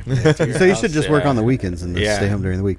So you show up to the airport. Your cousin gets you in. You show up to the airport, and you're saying that it's. I mean, because right now, what we're sitting in, we're currently sitting in the pilot's lounge, which has a cigar humidor in one corner. Now it's the cigar lounge, full bar. Yeah. Very very nice. But when you first got here, it was not that nice. Yeah. None of this was here. No. The airport. I mean, it's always kind of lived off of people's donations and stuff. But yeah, at the time there wasn't a lot of that, so there had to have been a time when they were going to get rid of this airport too. Yeah, right. I think that was would make sense. Late 1990 and early 2000s. I think they had that trouble. They were trying to tear it down and put houses here, and so that's what I mentioned earlier. Tom Wathen, they talked to him. He bought it to save it as an airport. Yeah. And then his mission was to turn this to like a learning center. Like he didn't want it to just be an airport. He wanted it more like to be like a school for kids, you know? Yeah. And so that's kind of what the airport's pushed on that mission. When did he acquire the airport? Like I think it was like 2005 or something like that. Okay. I could be wrong on the year, but it was right around there, early 2000s. So what was the big change from when you first came here? Still not that great, because at that time he had owned it for quite a while. Yeah. What was the change to go from that to this? I mean, they've redone. But was it like a group coming in, or like? No, yeah. They had a big donor. Oh, okay. That showed up and just liked the place. Like it's different. And it felt the vision that person had. I've talked to a lot of pilots, and they're like, "This airport is like nothing out there. Like, there's no more of these airports around. Yeah, like, this is very rare. Everything's now government ran, and so it's different. Municipal airports. Yeah, you that can't kind go of to thing. mostly, so that you can't go to Chino really and walk in. You know. Oh. And you gotta have your key cards, and they got security and everything. And same thing with Corona; they got security at the gate. Is that a corporation thing? Is that a security, like a TSA thing, like a I'm not sure. Homeland Security type deal? Sure, like, you don't know. You know, because this is privately owned, so he's decided like this is his property, and he can just open it up and because you could literally just you could just walk in. Pull into the neighborhood, drive through the gate, make a left, and you're on the runway. Yeah. Well, and that's the thing is like, because Alan took us all over the airport showing us different things, and you very adamantly kept on repeating like, you can come down here, you can hang out, you can go have lunch at the cafe, watch planes all day. There's bring a museum where they have what's the museum called? The Wright Brothers Museum. Yeah, so it's got it's a replica of the Wright brothers. We were there for 10 minutes, and I learned way more about. There's an old man in there, and he's going to tell you everything about everything. There's a cool replica cast of the motor. There's the biplane that you actually flew in, which is freaking that's awesome. It's a Traveler. Traveler biplane, which you got to fly in. My favorite part was the little bicycle shop portion. I didn't know that. Like I said, in 15 minutes, I learned way more than I learned in textbooks about the first flight, because you always hear about the first flight, the Wright brothers, North Carolina, like all that stuff. A bike shop, and I didn't know that part, and how it trips me out how closely related bicycles are to airplanes. So now Frank's going to run over people in airplanes. We're talking. I have a thing against bikes. No, I have a thing against cyclists. I love bike. We're BMX bros over here. Oh, man. I have a thing against cyclists. I know. I've seen the podcast. Everybody knows Frank's got a thing. I think it seems that most people are in. They're in agreement. But so. Yeah, this airport's super sick, and I said on my video and stuff, I was like, if you are in the Southern California area, you should just come here and you can hang out. You've got all the planes on display out front. Yeah, and they encourage us, like they tell me all the time, hey, like if you can kind of keep your shop open, that way people can just walk in. They want people to be able to show up here on the weekends and just have things to see. Yeah, and the way the shop is now, they tell everybody like leave your hangars open, let people see your planes. Like, is that why you put a lot of effort into the front door of your shop? Because that was a big part of like having that presentation. I mean, it was regardless, it's a dream that I wanted my shop to be a certain way and. Have all this stuff for display. And because when you first got here, you just occupied that smaller building. Yeah, I had the smaller building. It was kind of in the back. You got to go and it didn't have like a proper entrance. Like it didn't have a front door. That was the biggest problem I had with it. I was like, customers are just walking through the shop to get to me, you know. Right. Yeah. Yeah, so but now you now have that- like a nice Yeah, front now door. we That have front facade door. in the front is Yeah. super Yeah. sick. Yeah. Yeah, you could totally tell that you took a lot of time to really Yeah. think about how the Yeah, presentation was. and like I said, luckily they let me kind of take over that project and said, hey, do So what you want to do with it. It's kind of cool that it is like a little small knit community here Yeah. at this airport. Yeah, and that's kind of the best way to describe it. Or every shop and every person here that has like a hangar or something, we all get together and we all, You guys celebrate Hang 4th of out. July here because Yeah. So right at the foot of Mount Rubidoux, and Mount Rubidoux has every 4th of July. That's where everyone they in do Riverside fireworks. watches the fireworks, Yep. and you could see it because we used to go at the football field at RCC yeah. and watch it from there. And then when we lived here, we could see it from our house. And like this is a perfect spot for that. So Yeah. all these places. So also there's like a rocket lab here. Yeah. And the school. I want to talk about that part. Yeah. The only final thought I was going to say about the airport, the vibe, is as we were walking around, I said, "Oh man, this feels like Disneyland of an airport." And you're Yeah. like, "That's exactly what they were Yeah, going that's what for." we were going And for, that yeah. and that is the vibe. And the other one that I said was the movie Rocket Man. Yeah. The Disney Yeah. movie Rocket Man, which is Yeah. also a Disney movie. That's the vibes at Yeah. Flabob Airport is Yeah. Rocket Man. You can.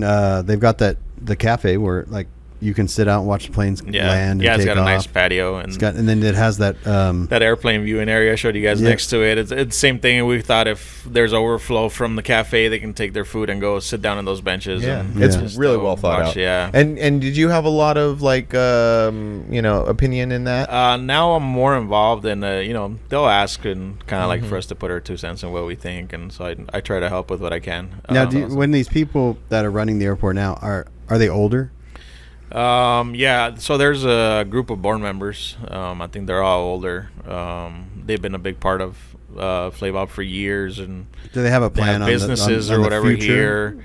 of it? Yeah, well, I think it's always been that. Like the plan has been to keep this whole educational ground. Well, I mean, for the people on the board, like, can you become part of this and become like even as you get older, as this bigger role in it? Yeah, I mean, I think so. I think like my cousin's actually one of the board members now. Oh, cool. One of them.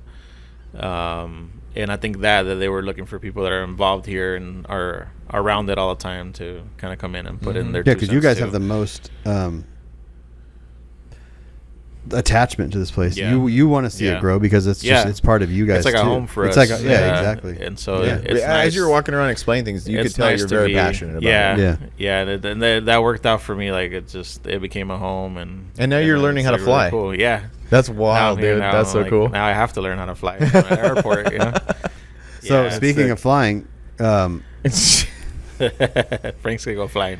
was that your cousin that we met today? You want me to have a Yeah. panic or attack I on met air? yesterday? Yeah, so he's And- the one that actually is a part of the board members now. Okay, and, so he's pretty much yeah. So he can like he can Yeah. bring you in onto the board maybe later on, right? Like maybe I don't know if I want that, but Yeah. it's cool, to have like input, have a say, someone have that's here, like, and yeah, be a part of the whole. Yeah, for a the moment, bigger picture. what he did is he kind of put a group together too, kind of like a sub panel of, and brought let's meet up and let's bring certain things going on or any complaints or anything we can change. Like how can we better things, and so we would meet up every 3-4 months and just kind of talk about certain things, security and all that kind of stuff going on around here. Yeah.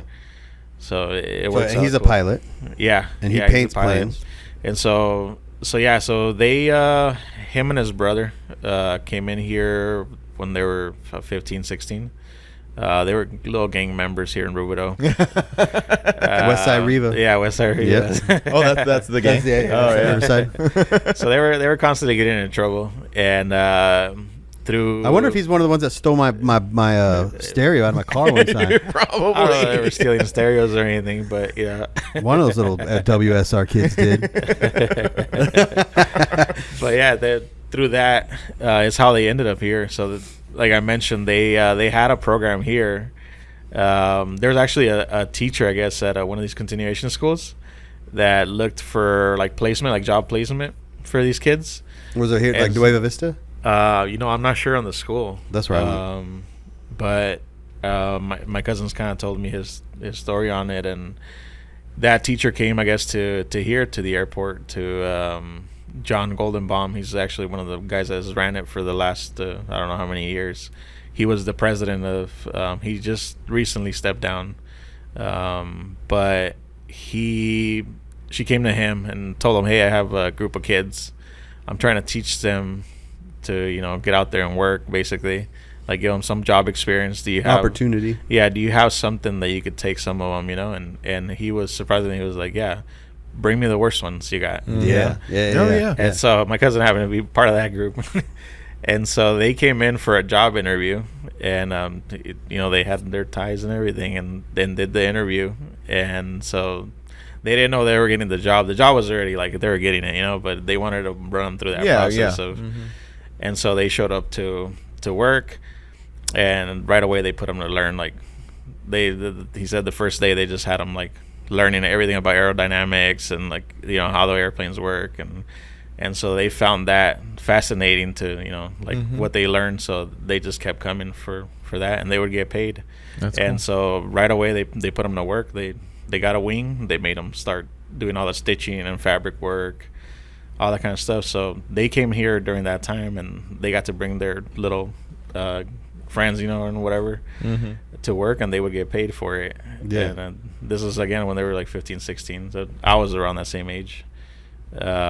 So 20 years or so they've been here. When that program kind of ended, they got a job with a guy here restoring airplanes, and so from there it just kind of kept going. They got more passionate about it and building the this airplanes. airport will be part of their life forever. Yeah. Like your cousin. Yeah. Well, so that's one of them. That's the one you met today. Yeah. Yeah. I get who you're talking about. So yeah, from coming in like that to now owning, he has like 5 businesses here. He has an engine shop. They restore the radio engines. Oh wow! And it's like one of the only ones left in the United States. And they have a gym back here at CrossFit. Oh really? He's got his shop where they do restorations, and then he has another building where they do more like the quick mechanical repairs or oil changes, maintenance, whatever. But yeah, I mean they got it all. And are they teaching kids? Do they have a program that teaches kids now too? So like 7 years ago, they were the ones that kind of brought that back up. They said, hey, you know what? We came here through that, and we want to bring that back. And so there happened to be a guy that donated some money for that. So they asked, basically, can we take that pot? This is where we need rich people. Program. Yeah. We need rich people to donate to stuff like this. Donate. Yeah. No, it's really real. is. Instead of these, I don't want to get into it, but instead of these fools like hoarding money and doing these, things that they do, they could be doing that. Helping people and it's just like schools this. don't have workshop no more. Like there's no wood shop or whatever mechanic shop or anything auto shop in schools. So this was that's not the like school's fault. That. No, it's not. Yeah, that's always budgets. Yeah. That's funding. It's funding and budgets and everything. So that's kind of where it is. And through this guy donating some money, we put that program together. Basically, that money would pay kids to be here. So they get a paid internship. They get to come and work. Yeah. They get paid minimum wage while learning, and I tell them, dude, I wish I had that when I started doing this, because I just went to school and never got paid, for all the time that I was putting into it. And can you go on the Flabob website and find about that information? Yeah, they have it. I think it's flabob.org or. And then, so then you have the same program. So I was going to say, so did your cousin's story inspire you to do what you do? Yeah, I mean, I've always love that part of it, like that they got here and that they're doing good because of it, And then when you went to school and you learned, so now you have kids come in here, and you teach them. So when they brought it back, they said, "Hey, do you want to be a part of this? Like, we're gonna start this, and we're gonna bring 3 or 4 kids, and we're gonna teach them about airplanes. But we know not everybody likes airplanes. Like, some kids are into cars. Why don't we send 3 or 4 kids to you too?" And so that reminded you of going back to the guy who locked himself in his office, but would come out and show you things. And even Ed that I mentioned, I mean, he took a shot too. Letting me come in and work, and so it was cool. And I was that was your turn. Definitely be a part of it, and then we can get back, Yeah, so you have kids come in and you teach them airbrushing. Yeah, in the beginning we were just doing the ones from the youth detention center, like the jail. The sheriff would actually bring them out here. They would come for 3-4 hours, and then the sheriffs would pick them back up. And they took care of everything, like liability in any way. And it was just like teach them how to work. And you know, when we talked about it, they were like, hey, just have them sweep and, you know, clean the shop. It's just job experience. It's just for them to feel comfortable. But, you know, just doing stuff with the kids, and I was like, hey, you want to learn how to buff? And then I would show them, you know, I'll sit there and I'll show them, I'll grab the buffer and show them how it is. And a lot of the stuff, they made it easier now. Like, now they have those dual action buffers, and everybody detailer out there has one. And with those, I you know, I can teach these kids, and they don't have to worry about burning paint or anything, you know. And they feel like I show them, like, you know, look at this panel, how scratched up it is, and then look at it again after we're done with these 3 steps. And they feel accomplished. Yeah, you feel like, you're like, wow, I did that, dude. Like, look and how that gives them, is, you know? and even if just that gives them this thing, like when they, are you still doing with the sheriff's department, jail stuff? Yeah, oftenly we'll have some of those because we limit it to 3 kids or 4 kids, so it just depends on like when they call and if we have a spot. Yeah, so like I know people that were young and went through that kind of stuff, and it's hard for people to find jobs. Or anything if they go through that. You're already now you got a stamp some on of you. these kids, like, I've talked to them, I'm like, hey, how'd you get in there? And you know, you're like, oh shit. Yeah. And then that's all they know, because if you get into the system and then you get out of the system and you go to try to find a job, a lot of times they're not going to hire you. So if you can do that, even without that rep already, like, it's so hard sometimes for a shop. Like for me, I have a lot of people ask me like, hey, are you hiring right now? And it's just so hard because I don't know what you know how to do, and I can't waste time to like try to teach you, like, unless I have a specific, like, hey, I've been needing somebody for this, and I'll train you. But it's just really hard to like train somebody. And, like, you almost want to hire somebody that already knows what they're doing. And well, that's why paid internships are important, and that's what other countries do. I've said this before: is other countries, they'll, if you want to get into plumbing, you do a paid internship. So it's not there's no risk for you as the business owner. There's no risk for you paying this person, wasting your time on them. It's everyone's taxes do that. And then what happens is, right? This person has a job now and is paying back into the system. It's like a whole. It's an investment. It's an investment. You invest in your. You're taking people's tax money to invest it into people to create more tax money. Do you like so someone comes into your shop in that program, you teach them how to do something, now they go out into the workforce. Do you like have them like tell whoever you're going to be, who's going to hire you, call me and I will reference you and tell you, so that and that eliminates the like, well, I don't know about this guy. Now you have some job experience. Now you can tell them I worked here, and I can tell them that over the phone. They use me as a reference and everything for sure.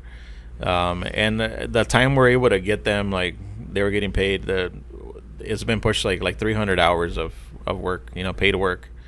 And so aside from the jail, there's a youth center just down the street. And so they deal with a lot of kids that dropped out of school and they're coming back and trying to do schooling or whatever, or need help with jobs. So they send them to like Stater Brothers. They have like different contracts with, and so that was another good find for us. So they will send some, and so they already have a list of kids, you know, that are looking for jobs, going through schooling or whatever, and so they'll bring them over, we'll interview them, and then we put them to work. Since you started doing this, couple things, like, since you started doing this and kids have been successful at doing it and other kids find out, did you find like an increase in interest? Like more kids are like, oh, I heard if I go over to this shop they'll teach me how to do something. Not so much like that, but just because we've been dealing just straight from those programs, like whatever kids they've been bringing, I've had, you know, people asking me like, hey, how can I get into that program? And so right now it was hard. We didn't want to give up the spots, that we're limiting obviously just 3 or 4 so that we could still continue, because we have to work and get all our regular business out.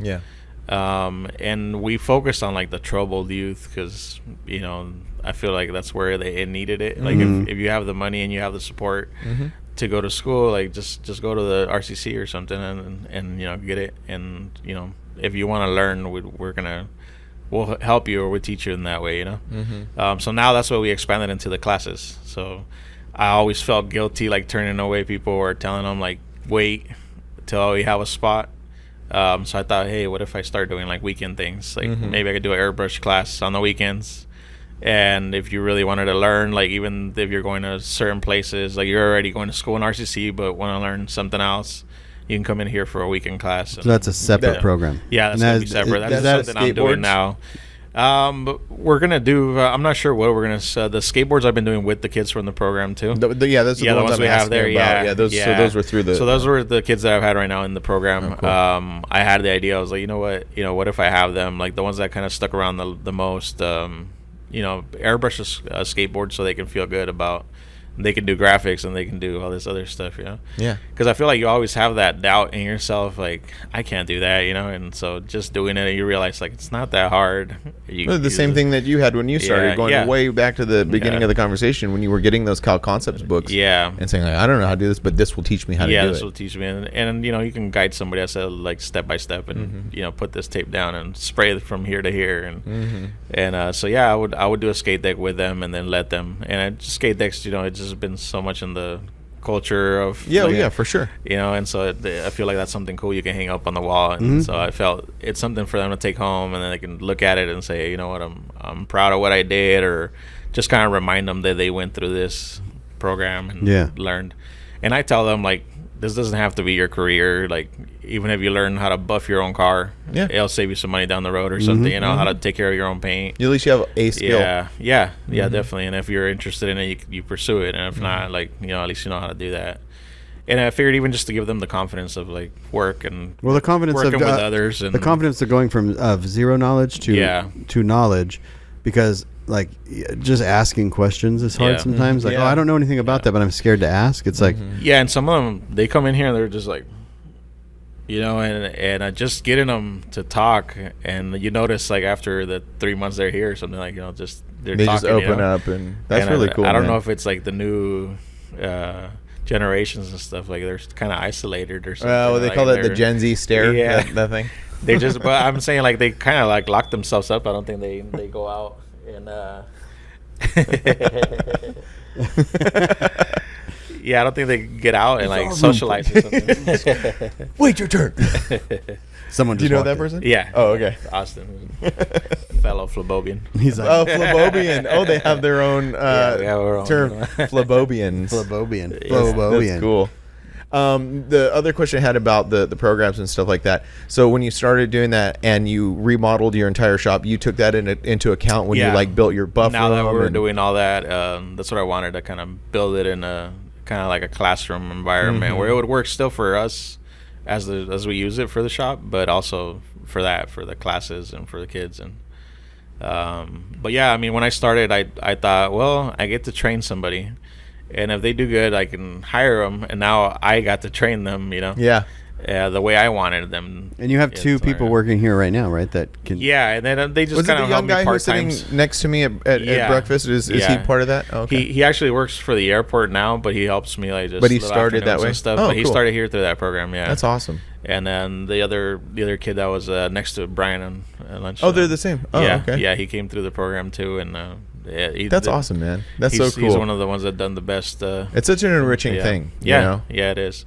And then I've had some like I push now. The goal was get them inspired, get them kind of going, and if they really want to do it, then now I try to push them to RCC or to find a and just use go to it as a school through that. stone. Yeah, that's really cool. And I tell them like get your schooling, get that done, like have those certificates or whatever you might need, and then don't spend a lot of money and go to a university. Don't go to debt. Don't UTI. Any of that. Yeah. Don't do that. Yeah, I mean, just working somewhere, like just the internship, or just find somebody that'll say, tell them I'll sweep the shop, and you'll get yourself in, and just start kind of going up the ranks. Yeah, we need to fight for more paid internship type stuff. Oh yeah, like sure. That's what.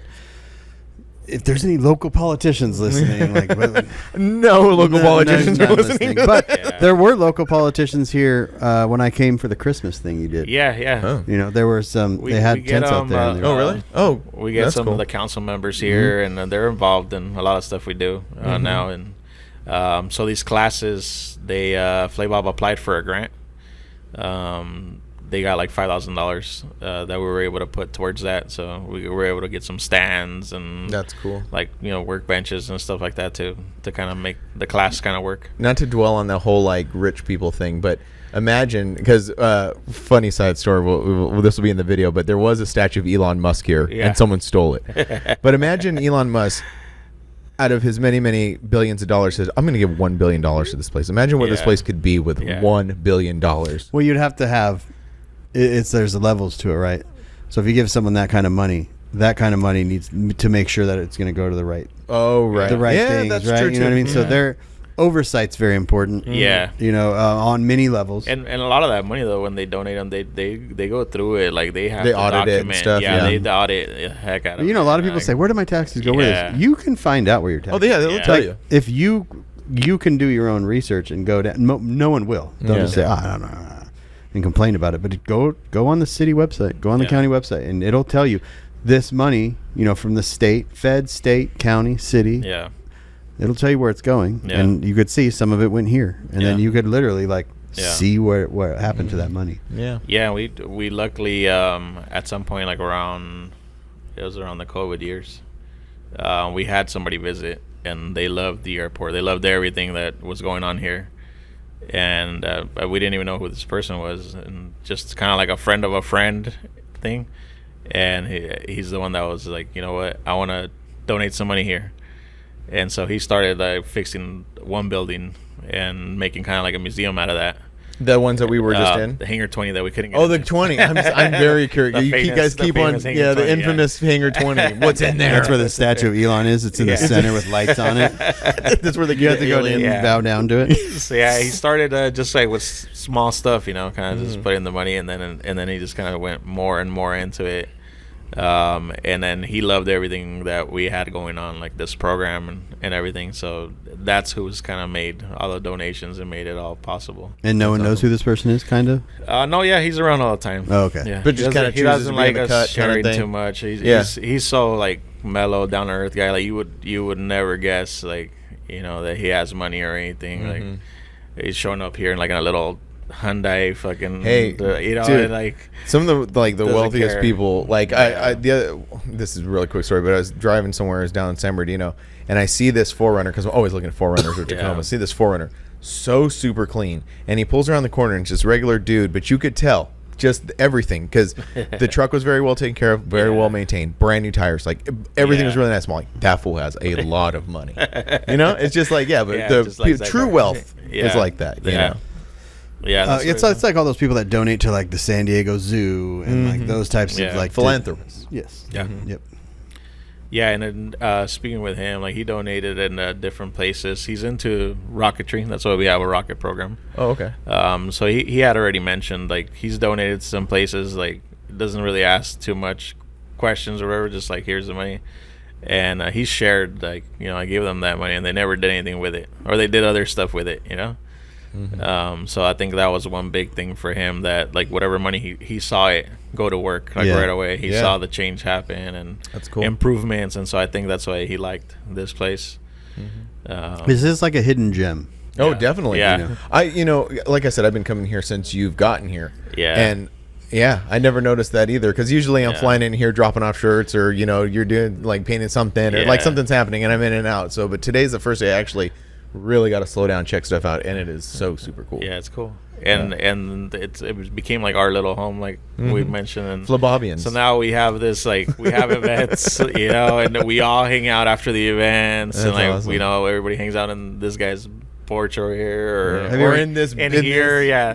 The last boardroom. event we had, we all came here when it was done, like 10 o'clock at night. Like, I was mentioning that rocket symposium. Like, we had kids from all over the U.S., like different colleges. That's so cool. Air Force kids and Yeah. stuff come by, and yeah, when it was all over and we're like, all right, let's go have a beer, and we all came in here and Super sat chill. for a while and then went home. Mm-hmm. So it's cool. It's just like we can all get together. Like I mentioned, 4th of July, Veterans Day, we do a big event here, and every hangar in here is out there doing something. I was on a tractor pulling people in a tram, you know. Oh, It's cool. Like everybody's involved in some way. Yeah.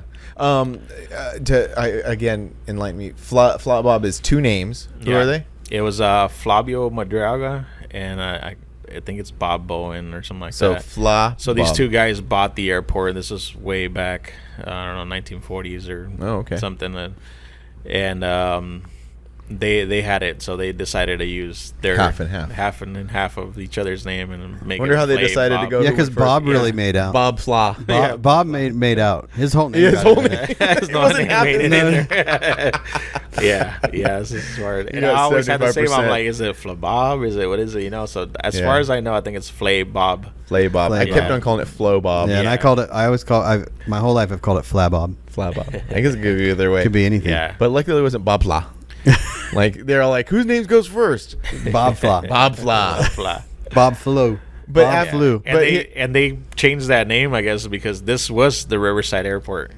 And you know how we have the Riverside Airport? So I guess they had a big crash or something, and all the fire department and ambulances showed up here. And Oh, because they thought crash this was in the other Riverside Airport. Yeah. Oh. Oh, And so they were like, okay, we can't have two Riverside airports, you know? Oh. Yeah, because the Riverside Interesting. Municipal Airport is a much larger airport. Yeah. Where's that at? I'm not. Van Buren. It's just over the hill right Oh, here. Yeah. by the It's actually Air Force if Base. you're up in the air. No. It's we can see their runway from here. Like, Oh, really? It's on the we're other in each side of the other's, river, about a few Yeah. miles down. That's a kind of another interesting thing being in this area because we are very close to March Air Force Base. So it's, Yeah. there's a lot of aviation type things There going is, on yeah. in this area. Yeah, Redlands, like you mentioned, Chino, like Corona, they're all really close. Once you get up in the air, it's very close. yeah, you almost lose track of like Once you're on the ground, it Almost takes the forever other. to get anywhere because there's a million people out there. Right, And yeah. you got, the yeah, traffic. Yeah. But we're all within like 15 miles of each other, you know. Yeah. But yeah, traffic and stuff is crazy. Yeah. The thing is, there's always this like misconception, like, oh, California and traffic. It's Yeah. like, no one likes traffic. Yeah. It's not like there is a group of people No. like, I love this traffic so Yeah. much. No, No. literally everybody hates It's it. just So when you live here, it's just Yeah. part of it's your just life. it's just part of the deal, man. You, It's you just part have of the to deal. almost like zone out. Like I can cruise now and, and just stay in my lane. And Yeah. Yeah. I'm not gonna get it. The importance of much needed rail service Yeah. in Southern California. Anyways, yeah. yeah. So the shop now seems to be like just moving. Yeah, well, that Chugging- was my next chugging thing. along. Is like, what's your? You already have a pretty clear future for this airport for what you Yeah. want to do, but like your shop specifically, AK Airbrushing, what is your future? I mean, now that we have the building in space, like I'm trying to kind of just tighten up on everything a little bit better. On the business side of yeah, on the stuff? business side. Are you're doing still have no a collision booth. now, or are you still doing collision? Still doing collision. Oh, still and doing everything. collision. Okay. And honestly, collision is probably the bread our and bread butter. and butter. Yeah, yeah, that's what makes us the money. And this custom stuff is more for fun. Mm-hmm. So I'm trying to. It's a lot of trying to work for figure fun. that out. It's trying to equal that out. I've learned why people just push away a lot of that custom and hot like restorations and stuff because they Yeah. sit so long and take up the space that these jobs that come in and out will pay almost the same in like a quick 1 week turnaround thing, or 2 weeks, Yeah. and so that's hard to like. Do you want money or do you want cool cars? Yeah. That's the thing. it's- Or you can be like Frank and have both. Yeah. Frank just Yeah. started doing insurance work again. Oh, really? He had stopped doing it for a while, and now Yeah. he's doing it again. Yep. Yeah, that's. I'm not sure. I've talked to the guys, and I'm like, in the future, should we push more insurance and just?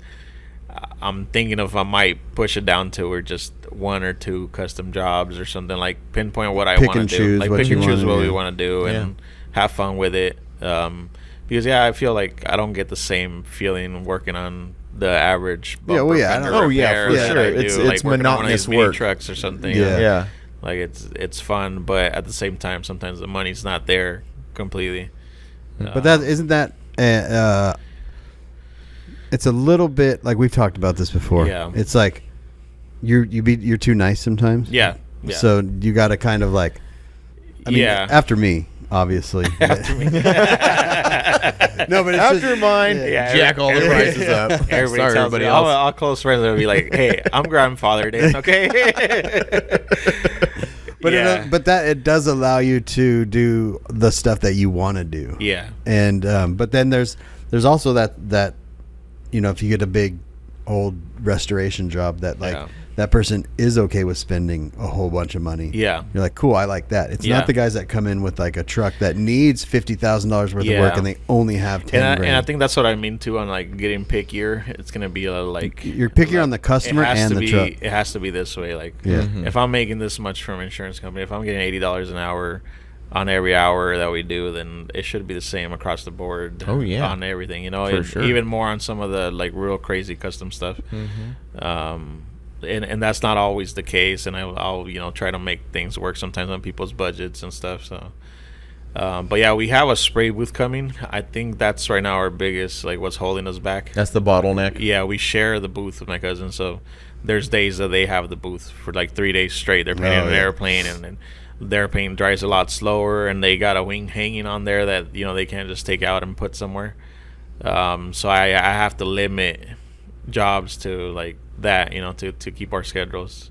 So there is a bottleneck there. Yeah, once we have the booth set up, I think then we'll have that freedom to just knock stuff out. Yeah. You know? Nice. And like you said, be more pickier about not only the Yeah. vehicle you're working on, but the customer Yeah. Mm-hmm. too. You know, Yeah. like just some people are just not fun to deal with. Yeah. Mm-hmm. You got to fire customers. I've sometimes. gotten better, you know, and I Saying no. Everybody's probably hearing, they're gonna be like, dude, I can never get him on the phone, you know.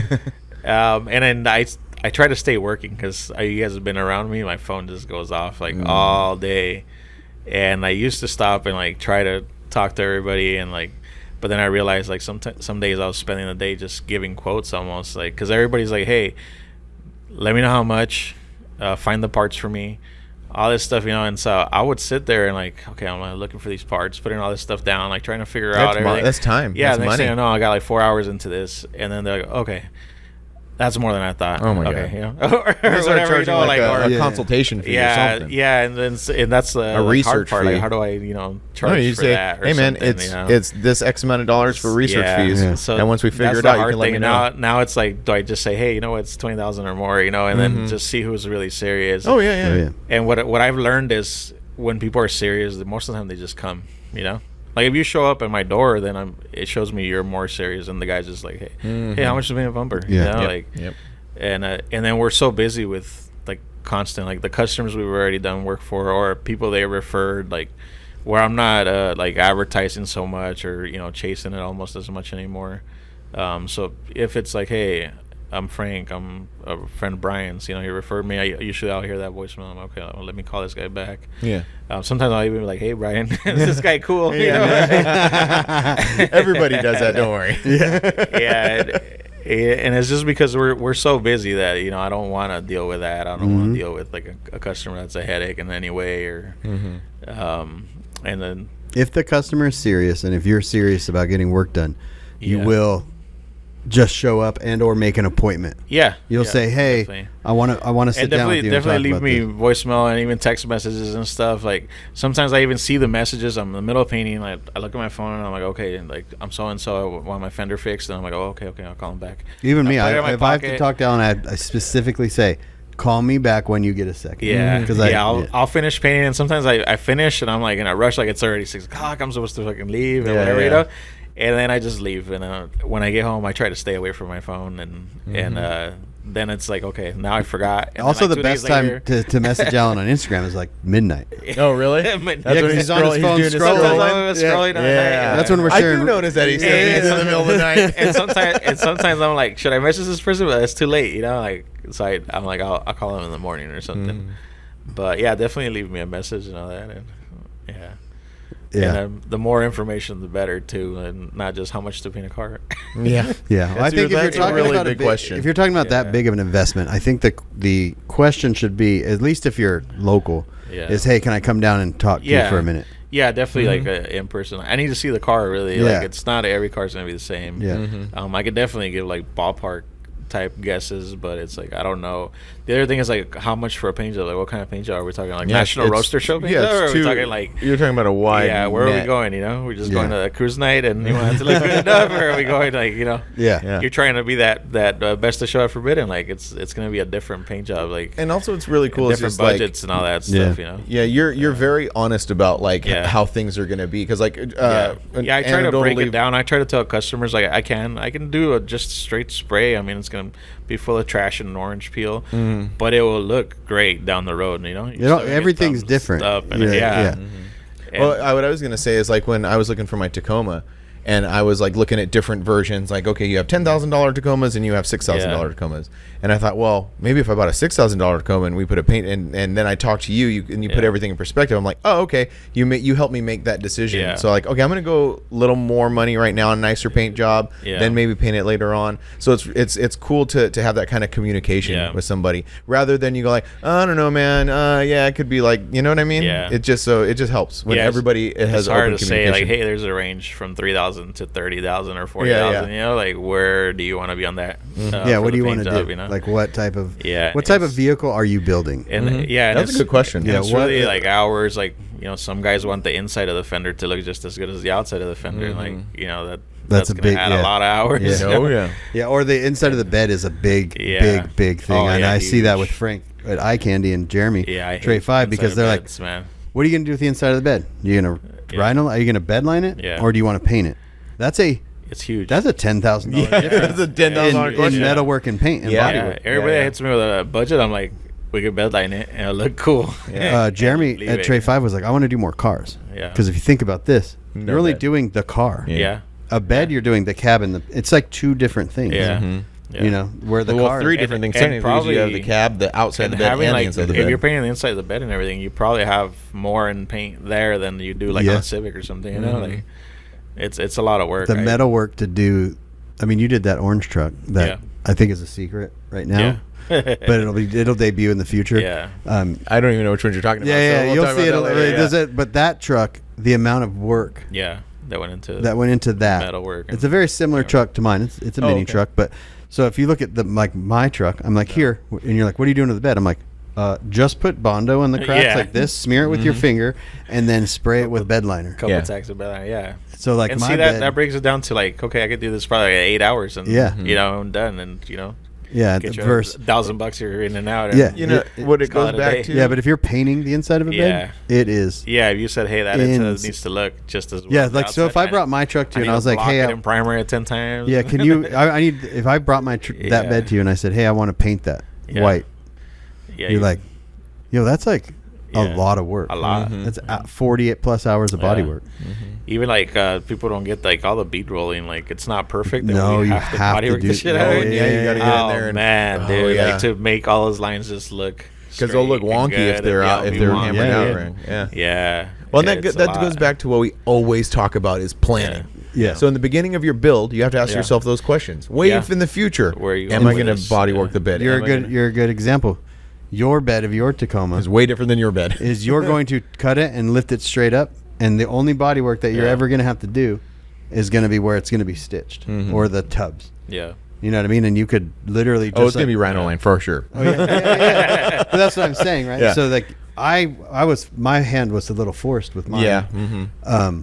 But I would much rather have just the stock bed floor up, Yeah. and then you do the little stitching on the side, and then the Yeah. fenders or the tubs, and then that's it. Yeah, but like, yeah, that's a lot of money doing and a lot of work. Yeah. Plan. Yeah. Well, What else? What else is going what on? else is happening? That's We're, all. we were 2 hours into this We're thing. perfect. man. Damn. Well, you said we only have 2 hours on the card. Man. I don't know. I can't see it because I'm blind. Oh, that's fine. Yeah, Oh, it tells you on the screen right there how much think you have. so. Yeah, we have 13 minutes left Oh. Nice. on this card. I mean, we can always put a different card in it. You're like, no, Yeah. this is all we're getting. Yeah. But Was there any other questions or interests that I think mine are all covered. yeah, you got all mine. Yeah. I was just the most thing I was interested in was getting to this point. Like I didn't know much about Alan Yeah. previous to. Yeah, that was my thing. Is I But wanted you know to what's know. crazy is like I felt like this is weird, but I feel like you're a new friend, but I've known you for now like 15 years. So like it's Yeah. really weird how time goes by. Yeah. Yeah. It's really freaking weird. We only Yeah, see each other in like these settings. Yeah, That's this true. time- Yeah. You know. That's We've true. invited him to barbecues and stuff. but he- I know. Yeah, Well, hey, push. we didn't talk about that. Alan, please come to some club events. He comes to the Please. Forbidden Yeah. Show. Well, I mean, he's already got that nicked off. Yeah. And and maybe people can get what we're alluding to. Yeah. Nick off, you go to the show, come to a couple meetings, come to a couple events. That's it. Come to this. We're not the dark. Join side. our freaking club, Alan. Then I can't get trophies. Oh, you already don't. Actually, it'll save you $60. You don't have to. You don't have to register it. You can still come and have fun. You don't got to pay that money. Yeah. That's funny. But yeah. We could talk about my truck. No, let's talk about Alan's truck real quick. I'm fine. So, I'm just kidding. Just like more about your I forgot about Alan's truck. So Alan's Toyota. It's a 80. I always mess up those years. 84 to 87, 80. actually. It's 84 to 88 it's body the year style. I was born, extra so cab. that's why I kind of was cool. all for it when I got it. Yeah, so So I had a Tacoma, a 99 Tacoma. I didn't know how if you want to talk about that. When I Don't you still kind of have when I that went to thing? college, I had a Tahoe, a Yukon at the time. It had so much gas, and now I'm like, I wish I would have learned and like listened to my dad when he was like, "What the fuck you want that for?" Yeah. And I was so much gas, and I wasn't really making money and going to school, and so I was just like struggling. And he saw it, and he got me this Tacoma, and it was kind of like a gift. And so that became my car like daily. Mm-hmm. And I was into the mini trucks like since then. I liked the Tacoma and everything. So when he bought it, I was like, hell yeah, I got a Tacoma now. And I used to do the tailgate magazines, the mini truck magazines, Mm-hmm. And when I got the job, Joel actually worked for Danny Albert. Joel worked there. Oh, okay. Like for the first 2-3 weeks, he was there, and then he left. But he had the Tacoma, and he had already bagged it. Someone had chopped the roof. This is the graphic. The lowest that Matt owns now. Yeah. Yeah. That truck came before the Tundra and stuff. Oh, Yeah. Okay. Yeah, so that was kind of how he got into the scene more. He left, and then he ended up working. But no, the person you're talking about was the guy Joel. that taught you. No. Danny Albert. Yeah. Joel owned the truck, and he just had it in primer. Oh, okay. But he worked with Danny, so they had a good relationship. Oh, I see. Okay. That's how eventually he came to having Danny paint it. Mm-hmm. But he started working at Extreme Audio, which later he owned. Adam owned Extreme Audio, I think, in the beginning, and that was in Temecula. Handmade, I remember he used to does do all the cool interiors. dashes. He's in the interiors. He was Joel's really like main guy there. Yeah, I'm not familiar. So you might have met him when you went to that cruise and stuff, because that's who was doing all those trucks. Just badass dashes and center consoles and speaker boxes, all that stuff. So Joel would work for him, but I think Adam was very like, I don't like talking to customers. Like, he liked working and doing what he did, and Joel was the seller. Yeah, Joel's got a good the seller. personality. Yeah. So I think that's kind of how all that went.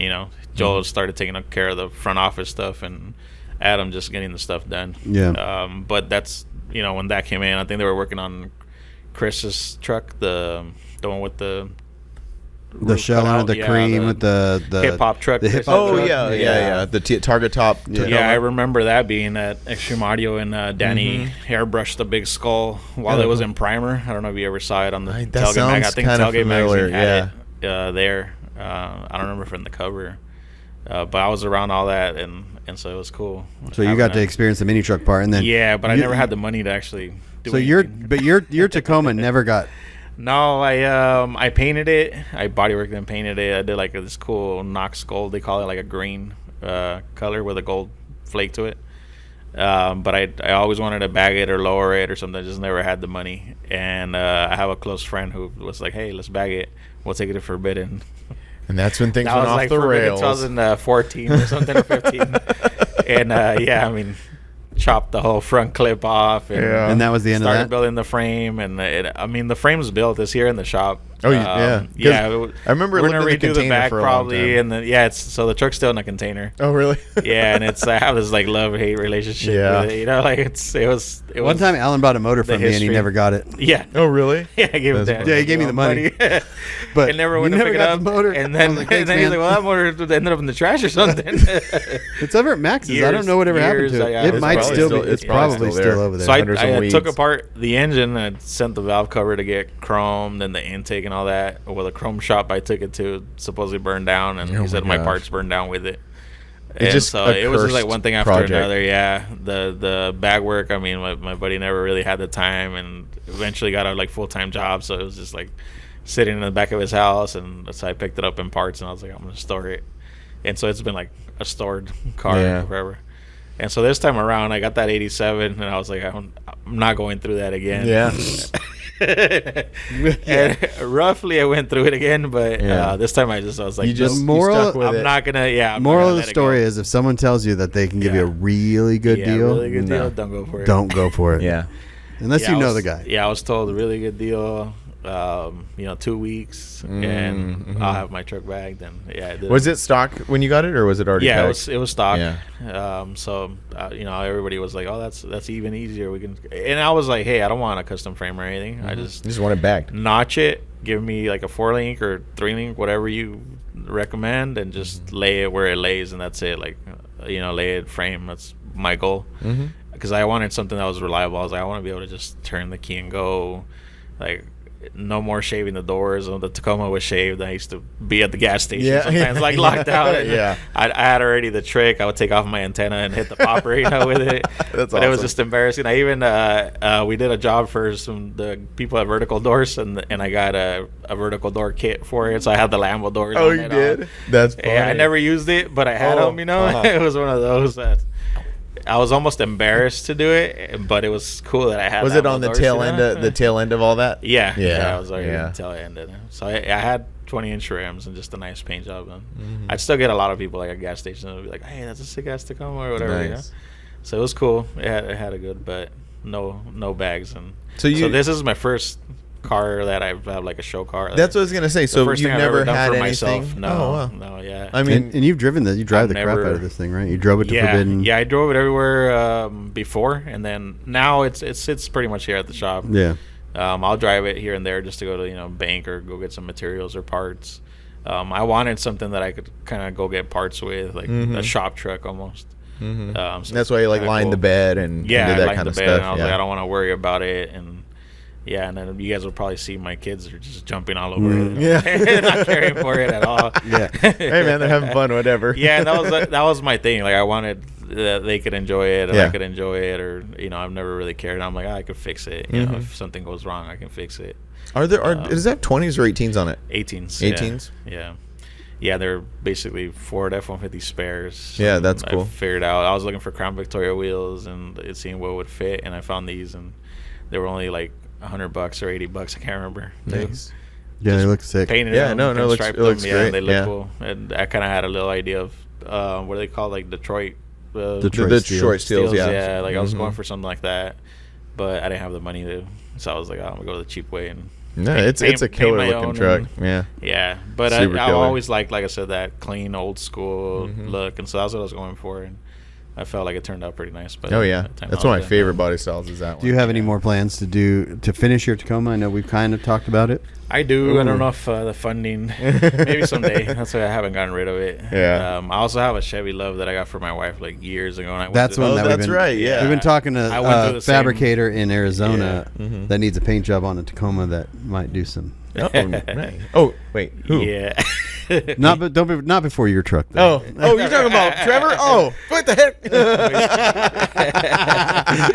So, hey, you want that paint job? Put me in front of Frank. Panda, I have nothing. It's okay. I have nothing to offer. Yeah. So you're like, I'm like, okay, well, that's fine.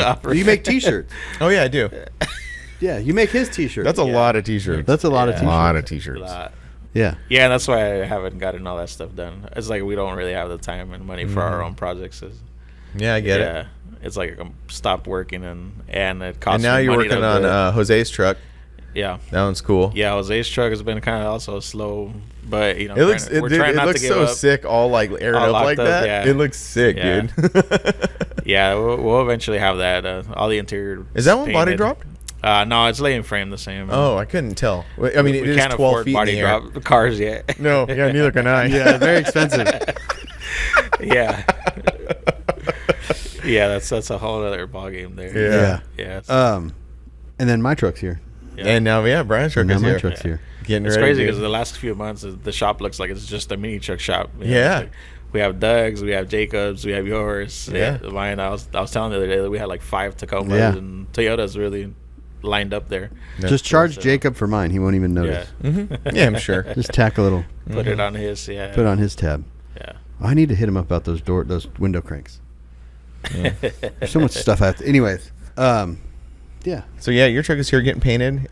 We just saw the interior parts today. Super clean, super sick. It's a really, really amazing. I mean, if not to take this however you want, but his truck was basically the situation that you're in with your truck. Yeah. And he made it to the finish line. Yeah. So it's like it's doable. Yeah. It's getting there. You can do Well, it. it only is. He gave us all hope. Yeah. Yeah. Truckers out It there. is only doable with good friends. Yeah. Because if it wasn't for And a lot of Trevor, money. Tanner, and Alan, Yeah. that truck That's wouldn't. true. It Yeah. wouldn't be done. Can't forget Shingo and the wheels too. Shingo and the wheel. I mean, Yeah. I had wheels, but yeah, you know what I mean. Like His he made much me nicer way wheels. cooler. Yeah. Way Yeah, cooler. yeah. Much nicer. Um, wheels. yeah, like Yeah, I went through that with my other one. Like I said, and took it somewhere. It was the wrong place to take it to, and luckily, he has a med suede. He was a good fabricator and knows all his mechanical work real good. So he basically helped me finish that thing. That's cool. yeah. So Is he the one that's gonna? Is he the one that's gonna put my motor back in? Yeah. That was who was talking to Jacob earlier, right? he No, wasn't here. no, he wasn't Oh. here. Yeah, he's usually here just weekdays. Oh, But, okay. Or I'll put my motor back in when I Yeah. bring it next weekend. Yeah. I mean, I'll set it in, there and then someone else can. and let someone take over from Get- there. Are you gonna paint everything first before the motor goes in? Or are you gonna paint around it? I think we're gonna paint just that top section of the firewall. Oh. So That's why- we that's should So if why you we- put it in, you can't mess it yeah, up we that should bad. be fine. Yeah. Well, that's why we painted everything. Like we Yeah, undercoated they're- everything. It's Yeah. white. There's some scratches on there, but we can just kind of. Yeah. But that's why Tanner still did gotta that weld belt some line holes down. there. Mm-hmm. Yeah, and that belt line up. There's Yeah. holes. Tack those shut. But that belt line down's already white. Mm-hmm. So once you put the motor in and get everything in there, Oh, you'll just you won't do it even all. be able to Yeah, see yeah. the difference. That's Yeah. cool. Heck yeah, man. Yeah, I'm gonna copy those fender tubs you have. Oh heck yeah! And copy them. It's a good on idea, Jose's huh? Truck. Yeah. Yeah, just make them bolt in and out. Yeah. Mm-hmm. That's nice. Yeah. And then Trevor will take the Chevy Love, right? Yeah. Yeah. Well, he's already got some experience with Loves because he's doing that other one. Yep. That one's on a I was gonna say that Toyota was chassis. I thought that was a Ford Courier. Oh, No? Courier. It is a Ford Courier. It's the same. Yeah. Wait, oh It's no, the same. Chevy Love, Ford Yeah. Courier. Yeah, Same kind same of thing. platform. Yeah. Maybe a Mazda. Could be throw a Mazda in there. You Yeah. know, same. Same. But anyway. But anyways, Well, cool, man. Yeah. Well, thanks for sitting with us, and thanks for showing us around. Thanks for letting us sure. hang out in this really cool lounge thing Yeah. here. I feel like. we stopped. It stopped. Oh, Do you have a card? are you recording now? We're recording now. That was a lot of stuff to just go like. All right, we'll see you next I week. know it was. Anyway, back to what I was saying. Thank you to Alan for showing us around Flabob Airport, letting us record the podcast in this really cool Captain's Pilot's Lounge. And Cigar Sorry, lounge. Cigar lounge. Yeah, it used to be a Pilot's Lounge. Yeah, something like that. Yeah. Anyway, thanks a lot. Thanks to Alan. Yeah. We'll see you next week. And thanks for being cool. I Yeah. appreciate. Oh, yeah. you. Alan's always, super always. cool. Get it.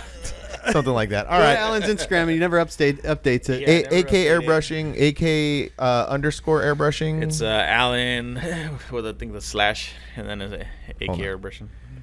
Let me see here. Or, Yeah. or Alien or Alien, something. illegal alien airbrushing. Illegal Alien. Yeah. It's Alan underscore Yeah, AK Airbrushing. So go follow Alan on that. See all the cool things he's working on. Thanks again, and we'll see you next week. And tell him to update his Instagram Yeah. more. Update your post stuff. See all the Yeah. cool stuff I worked on a long time ago. All right. All right, later.